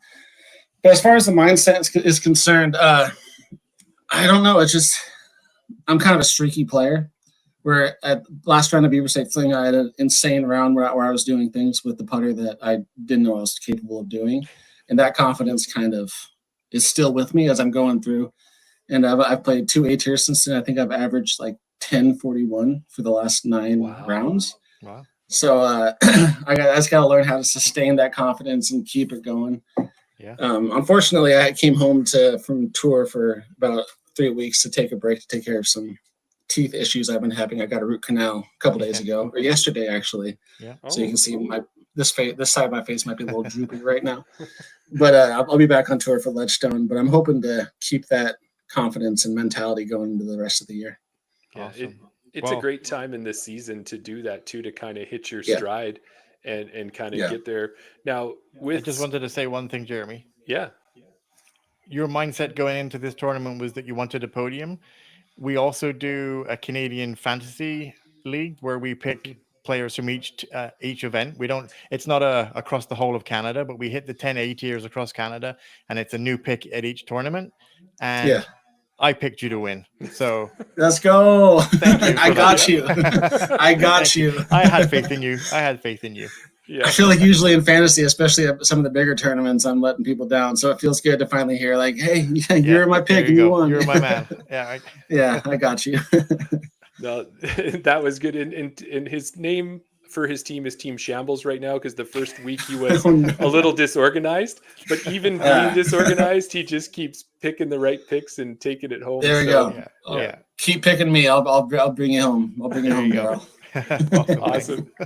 Well, and Chandler, you said that Scott maybe slipped up a little bit there, but it was definitely that you had to execute and execute you did with that. So, great way to finish that out. You did mention you were talking with your dad. Did your dad come up? Did you have him there as a caddy, or was he just was he kind of a support from afar? He's always a support from afar. He came to Beaver State playing caddy for me all 3 rounds. He came to Portland Open for a day. If the tournaments are close, he comes by, and this year he's flying out to Maine State Championships to caddy for me and hang out with the Thought Space crew. But even when he's not there, he's the guy. Even during the round, I'm texting him, like, okay, this is what happened. Because he can't see what's happening, he can see the scores, and I know he's always watching. So he's just my biggest supporter, and he's the guy I call after every round just to either vent or be happy with if something goes well. But he's seen my lowest of lows in my disc golf career and the highest of my highs. So he's the guy I just trust, and I love talking to and playing with whenever I can and just hanging out with. He's my guy. Awesome. Yeah. Yeah. Everyone Your needs that dad- rock. Yeah. When your dad I just lost an AirPod. Oh, okay. You can grab it if you want there. There we go.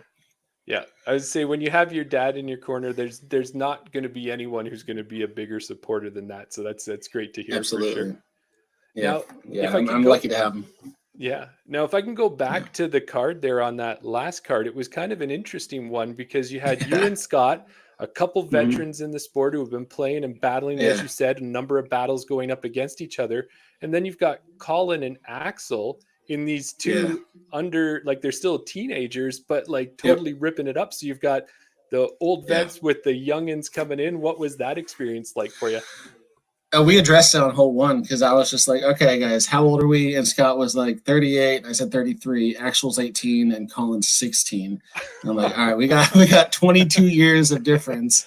Scotty and I both, I believe, have been playing disc golf longer than those guys have been alive. So it's a weird little dichotomy where you have like the old veterans, like you said, and then the absolute new guys. But these new guys are capable of doing everything that Scotty and I are doing. It's just I don't think they have that mental fortitude yet. But they both showed some moments in that round, like Colin's putting. I played with him second and third round. That kid is unbelievable. I think he's going to be a real talent coming into the next few years once he gets out of high school. He's maybe able to tour a little bit. And we all saw what Axel Olsen done. I believe it was last year at the Amateur World Championships. I believe did he win it or in the juniors? I'm not sure which one it was. Yeah, I've got him here as the 2023 PDGAM World's Champ. Yeah, and that right there shows what he's capable of. And he struggled a little bit in that last round, but I think he might be at his age just a little streaky as well. So once he figures that out and gets it going, and there's also so many other kids like Dallas Garber, Carter Aarons. Yes, there's just so many kids right now who I play with, and I'm like, what? How are you this good? Also, like Colin's 5 foot nothing, I feel like, and he's just ripping 500-foot shots and making like huge C3 putts. It's just it's fun to watch. I enjoy it because I know that the future of disc golf is bright. But at the same time, I'm just like, man, I wish in a very selfish way, I wish this foundation of what we have in disc golf now was available when I was that age. Because when I was that age, I just went to B tiers and A tiers and won like $400, and there's no film. There was like Marty McFly filming, but we didn't have all the other companies going out. But I'm thankful for it now, and I'm happy that they're able to experience that. And hopefully, they build on what they learned at BC Open and other tournaments they played, and they're able to be something great. Because Washington and BC, we got some talent. Definitely. Yeah. Two things that I'd like to add there is the reason why these kids, I say kids, quote unquote kids, are able to do what they're doing nowadays is because of people like you in the sport years ago. So, you've only got yourselves to thank that you've elevated you're welcome, the sport. Kids. Yeah. welcome. You've drawn attention to it. You've elevated the game, to make it to what it is today. So, and then obviously with the kids and their mindset, the good thing about them being so young is that they've still got years to develop it, right? Yeah, they still have their brains haven't even fully developed when you think about it. So maybe, I mean, they still have so much skill to gain, and some of them might decide disc golf's not for me and move on, but there's still so many kids out there that just rip shots. And they're like, you see them on tour as well. Like we got like the Cole Verdolins, even the Gannon Birds, like they're barely, I know Gannon's 17, right? Yeah. And then Cole's 17, 18. They're amazing, and they're only 2 years away from Colin Bryant. So once they get the ability to be on tour, and hopefully they can financially make it work out and all that, get their licenses, it's going to be crazy what they can do. Yeah, it's going to be crazy. I'm looking forward to it. I'll probably be on my couch watching. Yeah. Well, Chandler, one of the things that we did was we reached out to both Colin and Axel and just said to them, I didn't really want to reach out to Scott. I didn't know where he'd be at this point after that. But that's a good call. Yeah. So I reached out to the other two, and your positive attitude and the way you kind of, I don't know that you took them under your wing or anything there, but just kind of giving them some positive words and pieces of advice, it really sank into both of them, because all they said was they said, I really enjoyed playing with him. His positivity was great. And then we asked them about any memories they had of you, and they both had the exact same memory. So you've left something with them that's going to stick with them. And they said it was your one chain mentality, and how walking up on 17 with one of them, you were checking to see if your disc was going to be in bounds or out of bounds. And I think you had a 35 footer, they said. And you said, I'm just going to focus on one chain. I've got one chain. That's it. And then you drained the putt that gave you that birdie. And then the next one on a hole 18, Axel has said same thing. You'd said, I'm focusing on one chain. So that's something that you did for them, and they're going to keep in their memory and carry on with them. I made them better. That's scary. No, I think the best thing to do when you're in a tense situation or even having a bad round is to compliment or just give positivity to other people, even if they're your opponents. I think it helps you out more, just as much as them. And especially the younger players, I see them get down on themselves, and maybe they just have a lot more stress with school and all that, and they don't really know how to regulate their emotions as well as maybe you guys or myself. And just giving them a little helpful not tip, but like just word of advice, or just was like, hey, good shot, or make that putt, get it.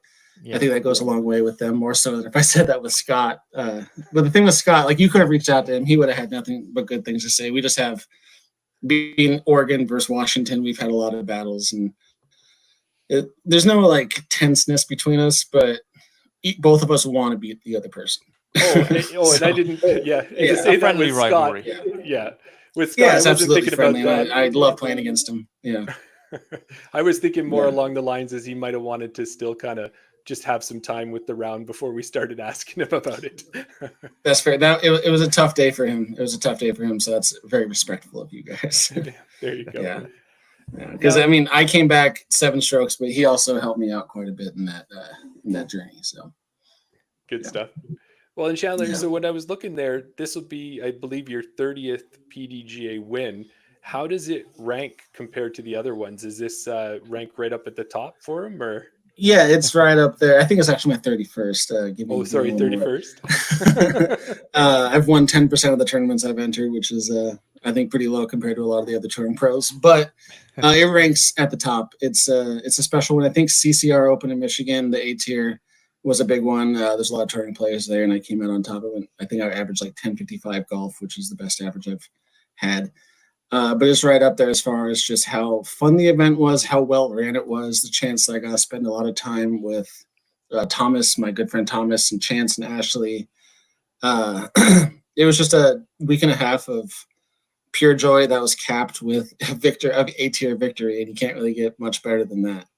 So it's definitely either tied or just barely above CCR. Nice. So does that mean we can expect you to come back up next year? Don't even have to finish the question. Yeah. I'll be back. I'll be back for sure. We already mentioned it earlier that Sofia went back to back, defending champion. So you've got to come back up next year and see if you can hold on to that crown, which I'm sure you will. But Axel and Colin are going to be a year older, and Carter was there. He didn't have the best tournament, but he's going to be, actually, we're playing a practice round next week at Kayak Open in Stanwood, or Kayak Disc Golf Course. And he asked me to help him with his putt. So I'm going to help him out a little bit. Yeah. So hopefully we'll see a Carter that can throw far and putt. That'd be kind of cool to see. Yeah.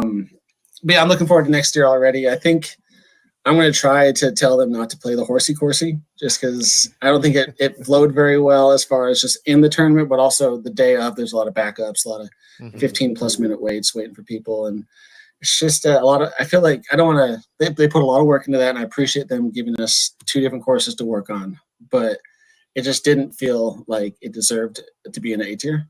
There's just a lot of filler holes, and it just looked. I know there's some difficulty with getting it set up because it had rained and they couldn't cut the grass. Yeah. But I think just 3 rounds at Raptors, and we're good. Yeah. There you The go. course is awesome. Yeah. Well, and do you feel like one of the things they can do when they use one course like that, I think we've seen a little bit of it on the Pro Tour, is maybe just do a change in basket position or something for a round just to give a different look and then still be at the same course? Is that something that you support? Or Yeah, absolutely. Absolutely. I think that's great. And I'll go back to, I think they used the horse course because they had like 400 or some competitors. There's an AM and Pro weekend, so they had to use that course, which I totally understand. But maybe have a Pro weekend and just do the one course. But yeah, alternate pin placements is fantastic. It makes you work. It almost feels like another course, you know? Yeah. Right. So, and we also get to practice the same holes and all that. So just better play, better practice, and just a better course in general. Cool. Now, another thing, Chandler, was you had mentioned Chance, and we haven't got a chance to talk to Chance before, but one of the things that you should. He loves talking. He loves talking. Yeah. You might not say anything your entire podcast, but you'll be entertained the entire time. Well, I can't wait. That's something Daryl's looking forward to for me not talking as much. Hey, Daryl. Doesn't matter if I can't get a word in when you're talking, or if I can't get a word in when Chance is talking. It doesn't matter. It's no different. You'll just be sitting there looking pretty, Daryl. Yeah, he does that well. So, but I don't know if you saw it. Did you see the post he put up of the little Jurassic Park reel? He actually asked me if you can post that. And I was like, go ahead. It was pretty funny. He's got a lot of time in his hands, I guess. Yeah, we saw that, and I think Daryl and I shared it with each other. We were laughing at it as soon as it came across. Yeah, it was a great thing of the channel coming out. So he sent me a couple other ones. I was like, nah, don't post those. Yeah, that was funny. I kind of wish he had superimposed Scotty's head on Jeff Goldblum's head, but you know. There you go. Well, one thing I want to just talk about just briefly, because we're talking about 2 things where we can tie them both together. Talking about how positive you are and how even people in the chat have saying that you have the best vibes and you're just a great all-round guy. And then tying it into your social media, your Instagram, I noticed it in your links. I just wanted to mention that I recently watched again, because I watched it the first time, was your Uganda video, where going out there and just that whole experience just seemed like it was such a great time, great place to try and put a disc golf course in. Yeah, it still feels like a dream. So I went there twice, once last year, once the year before. And the first year I went to just Uganda. Then the second year I was with the Paul Macbeth Foundation. Yeah. And the second year I went with Uplay, Zoe and Dyke and Dustin Keegan's foundation. And we did some we taught disc golf to the places we'd already been with Paul Macbeth Foundation. Then we went to Kenya to a place called Rimpa Estates and met up with a designer who had designed a course at a wildlife conservancy. Yeah. Kevin Becker, he was an incredible human being. And it's just, like I said, it just feels like a dream being able to play and teach disc golf with people who have never seen disc golf before. Like, that's kind of a rarity, I feel like, in America, at least in Canada. Yeah.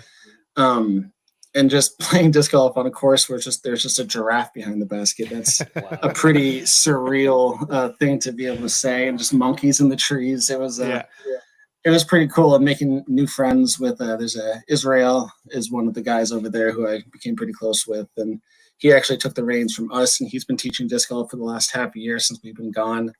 They're working on new courses. It's just disc golf is growing there, and Israel actually talked to me about hoping to manufacture his own discs and baskets in Uganda. So if that works out, then one of the main problems, the logistics, disc golf baskets and discs over there, just the shipping costs are so much, and they have to go through Mombasa, Kenya, and there's a lot of stuff going on there. Yeah.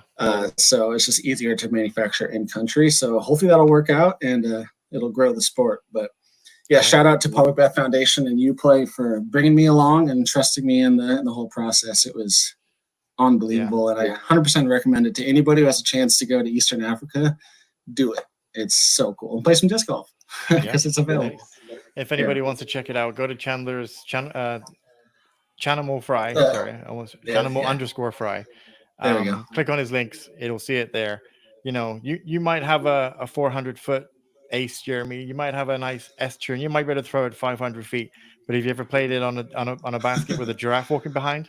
Never, hey? Never. Not yet. Not yet. Yes, not yet. Yeah, it's kind of fun on my UDisc. I track all the courses I played, and it's just like Canada, America, and then nothing, and then Africa. You know? I want to get some more continents filled in, but it's pretty cool to see. Yeah. Awesome. Well, Chandler, we appreciate your time, but before we let you go, one of the things we want to do is definitely shout out your sponsors. So you're sponsored by ThoughtSpace and Infinite Discs. And is there any other sponsors that you've got supporting you right now that you wanted to talk about?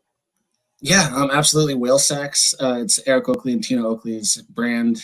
Fantastic. I love it. I always have at least a couple in my bag at all times. Pound disc golf bags that are Portland, Levi, Buckingham. Oh my God, Buckingham. He is awesome. The bags are top notch. They actually are the nicest bags you can possibly purchase. They last forever. Warranty is there. All made in America. Quality is there. It's just fantastic bag. Pured Disc Golf is a new disc golf app. It's focused on the social side of aspects, so leagues and all that. So you can go post up around, say I'm looking for people to play with, and get similarly skilled players. Check that out. And Happy with Par, Anthony Taylor out of Maryland, I believe. He has an awesome brand. I think my screen just got really dark there for some reason. Not sure why. But it's just an awesome brand, and his whole thing is no matter how you shoot, just be happy that you're out there playing disc golf with your friends, with nature, just experiencing life and just having a good time. Don't worry about the result. Just worry about having a good time to getting that par. Yeah. But also just big shout out to not only my community, the Pacific Northwest disc golf community, but BC disc golf community. It's fantastic to see what they're doing up there. They got some good leaders and some good workers. Everyone needs those. And I'm looking forward to seeing what that area looks like in a couple of years because it's growing quite a bit. That's great. There you go. Give everybody a round of applause. There you go. Fantastic. Who's got the soundboard? That's all Daryl. Daryl's Nice. our technical genius. So Nice. Perfect. well, that's so awesome, Chandler. We appreciate having you on the show, and thank you so much for your time. And we look forward to talking to you again after the next BC Open when you take down your repeat win. There we go. Maybe I'll try to some other tournaments too in Canada. We'll see. All right. Sounds good. Sounds good. See you guys. Thanks for having me on. Thank you for your time, Chandler. Appreciate it. Thanks. Have a good night. You too. Wow. Daryl, I love these shows. These tournament recap shows are so much fun. I know. Do you remember how nervous we were for the first one? The first episode? Well, the first when we had there's been so many times we've been nervous. We were always nervous. Yeah. Nervous for the first ever time we went did an episode. First time we were nervous when we went live. First time when we had a big guest on. When we had multiple guests on one show. Yeah. But the more we do it, hopefully it's coming across we're just so happy to have these people on. We appreciate their time and the fact that they actually want to, come on to our little podcast and give us their opinion and their thoughts and the insight into such an amazing event. Yes. And as Chandler was thanking at the end, the one thing we should always do at this point is thank our listeners, the ones who are listening live, the ones who tune in and follow us everywhere, because of your support and showing that you support the podcast. When we go and we ask these people to come on to the show, they can see that support and they're more willing to come on. So thank you for that. And probably a great time for us to say, if you like this content and you want more of it, get on YouTube and subscribe, follow us on Instagram. Anything you can do to share and help us grow just gives us the ability to give you more content like this. And so I've said it before, and I'll say it again. If, it really helps us out when if we're covering the A tiers and there's an MPO or an FPO that is one that maybe isn't a Canadian native that doesn't know who we are or what our podcast maybe hasn't seen us before, is to leave a comment on a post that they put out to say something along the lines of, "Oh, well, expect a message from Chain Out Podcast," or you should go on. If you just mention it to someone, if it's not just us asking them, but if other people are leaving comments on their posts about us, then it makes it a little bit more easier that they may have heard of us and is more willing to come. Not that we've had anyone say no, but it just helps us out that a little bit more. That it gets our name out there a little bit more. Yeah. And Speaking of subscribing, we are on the push for 250 giveaway. And we've teased it for a few weeks, and we said that we were going to add something else to the pot. And so now let's do a quick recap. What have we got? We've got minis. We've got a BR mini. We've got the Redhead Woodworking wooden mini. Yeah. We've got the Blurple. We've got the white Chain Out podcast stickers. Yep. We have the Chain Out hat. We got the Chain Out hat. The Sea Change hat. Yeah. The Sea Change koozie. koozie. Yeah. We have the Dynamic Discs training bag. Yeah. The transport bag. And now we said that we'd get a disc for you. How about a 180 gram KC Rock with a Cold Garden Tour stamp on it in a rainbow foil, baby blue swirl?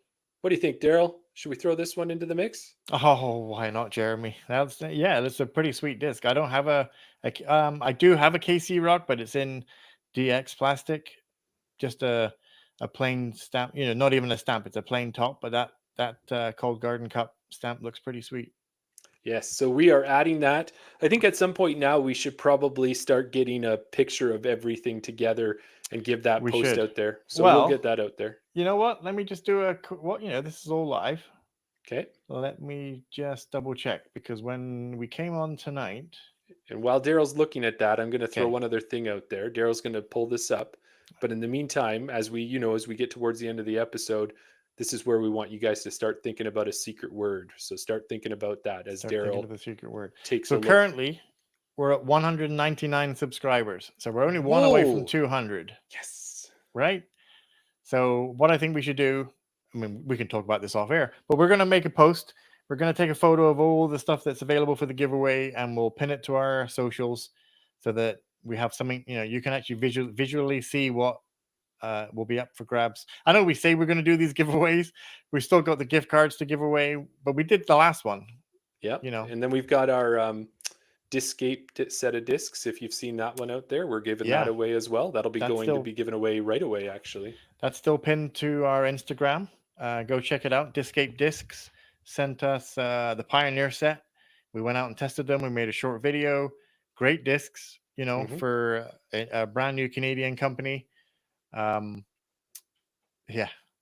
It's got to be Horsey Coursey, doesn't it? I was so excited that Chandler said that, and I know. We didn't even tell him to.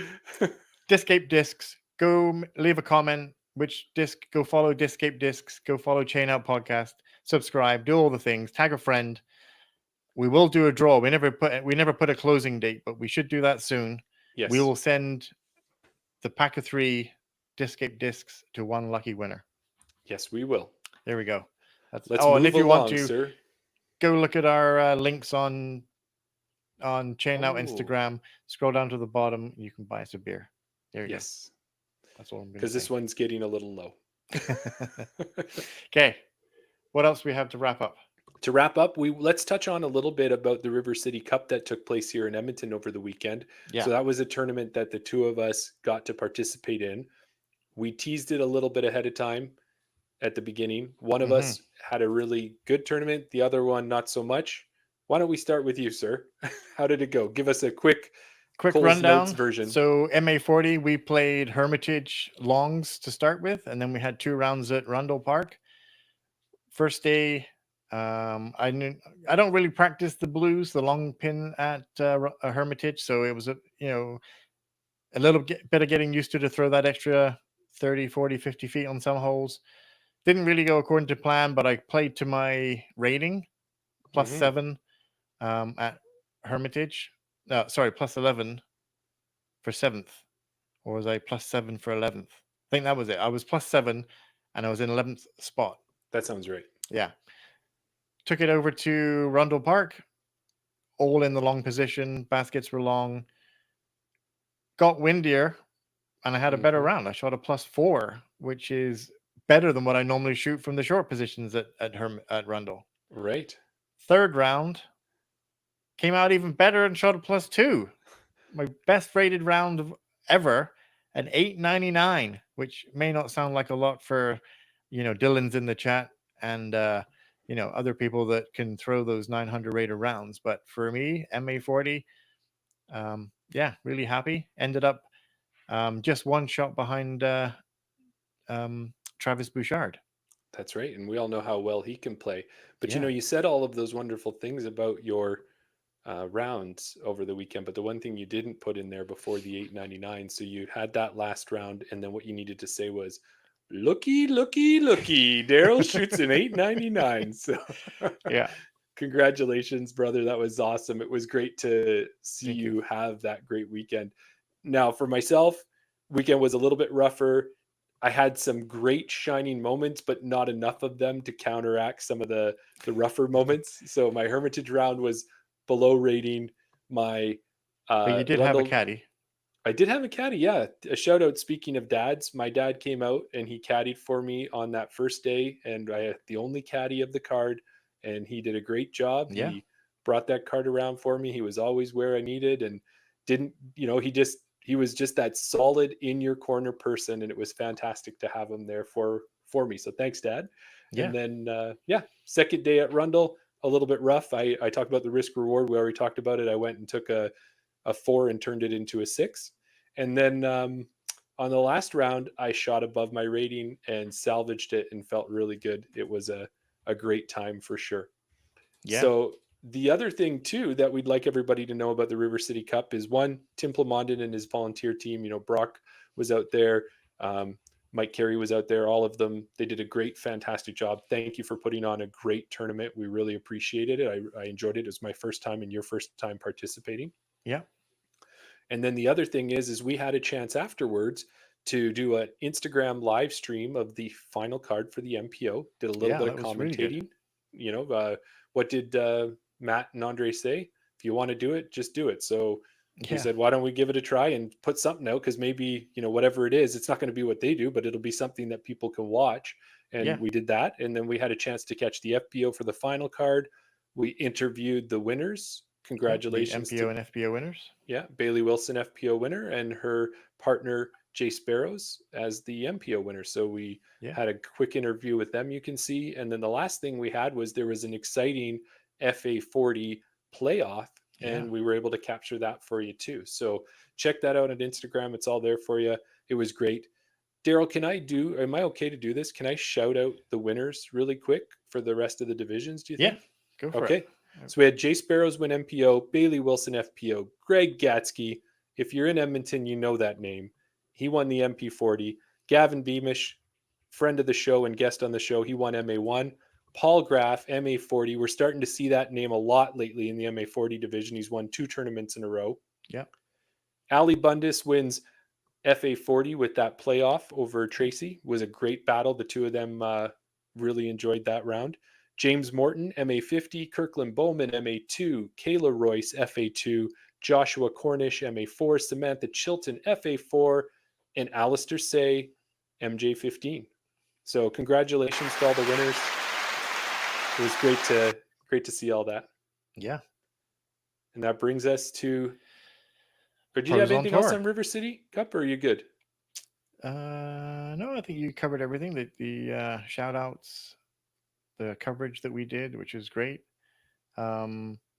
Just mentioning that kind of thing that Matt and Andre did say, not that we were auditioning or anything like that, but it's just the fact that they are supportive of getting coverage out there, no matter what it might be. I know it was a live, it was a vertical, it was on Instagram. It's not maybe the best platform to watch disc golf, but hopefully it was a way to get across the feel of what the event was like, and for people that weren't able to stick around and watch it, or Mhm. maybe that didn't actually come out and play it. It was there. It's there. If we ever have the opportunity, we'll do another one. Yeah. Yeah. And if you can't, you can't always see everything there, but you hopefully, as we get better with it, we can kind of give you a verbal of what's happening. So at least you're following along almost like a play by play as best you can for disc golf. So, Yeah. One yeah, last thing. Hopefully, anyone who did pay attention on the holes, hole 14 at Rundle, and I forget where the one at Hermitage was. Which hole did we sponsor at Hermitage? Oh, Wally's Way, hole number 10. Oh, was it hole number 10? Yeah, it Yes. was. Yes, hole number 10. Oh, I didn't even bring mine in with me. I got mine out in the truck or in the living room. Yeah, we sponsored a hole. You may have seen us. We plan to do more. If you're going to Falcons Flight, you may see something similar down there. That's Okay, right. that's Number about one it. tag Thank you. update. It's a pretty quick one. Go for it. Sean Heidebrecht, he had the tag, but with everything going on with River City, he really didn't get a lot of chance to do any defending or playing for it. But he did say to everybody, he's got the number one tag. Show up at 4:00 p.m. at Rundle if you want to challenge him. He's ready for it. And we didn't mention him in River City Cup, but he was on lead card at the end. Yeah. Last year, he had that amazing pin shot up the hill on original Yeah. hole 8. Hole So 8, that was a cool round thing. number 1. Yeah, he didn't quite get to where he wanted to be for the finish this year, but he did finish 4th. So congratulations to him. Go Yep. out and try and take that number one tag from him now. Pros on tour. Let's do it. Okay, start it. We're going to do another quick one. We'll do it quick. Yeah. Guest of the show, friend of the show, Sofia Donnecke is heading to the European Open. That's right. Yeah. Thomas Gilbert, he finished 6th at the BC Open. He's heading to the Des Moines Challenge this weekend. Yeah. Chantel Bedinsky finished 4th at the Majestic, and she is also heading down to Des Moines. Yeah. Max Rajitnik, we've mentioned him a couple times where he's just on break right now, probably enjoying some time off practicing, and he's heading to the Krokel Open out in Europe, which is going to be in a couple weeks still. Just out in Europe, right? Yeah. That in place. Krokel. Casey right? Hannemeyer. Casey Hannemeyer, who finished 4th at the BC Open. His next event will be the Edmonton Open in a couple of weeks, so I will see him there. Yes. So that's a great opportunity for our local listeners to get out and see a Canadian pro. Even if you're not playing, go out and either volunteer or just go out and follow the cards. It's a great time. Like we were recording it. That was awesome. That was the first time I've followed a card for a whole round, and I enjoyed every minute of it. Looking at the player book and the caddy book and the player's guide, Edmonton Open has a website. There is spectator information there. So it's free all weekend. Go out there, follow a card, sit at the beer garden. They have disc sponsors on site, probably sponsored by Flatboy Burgers. It'll be a good event. It will be great.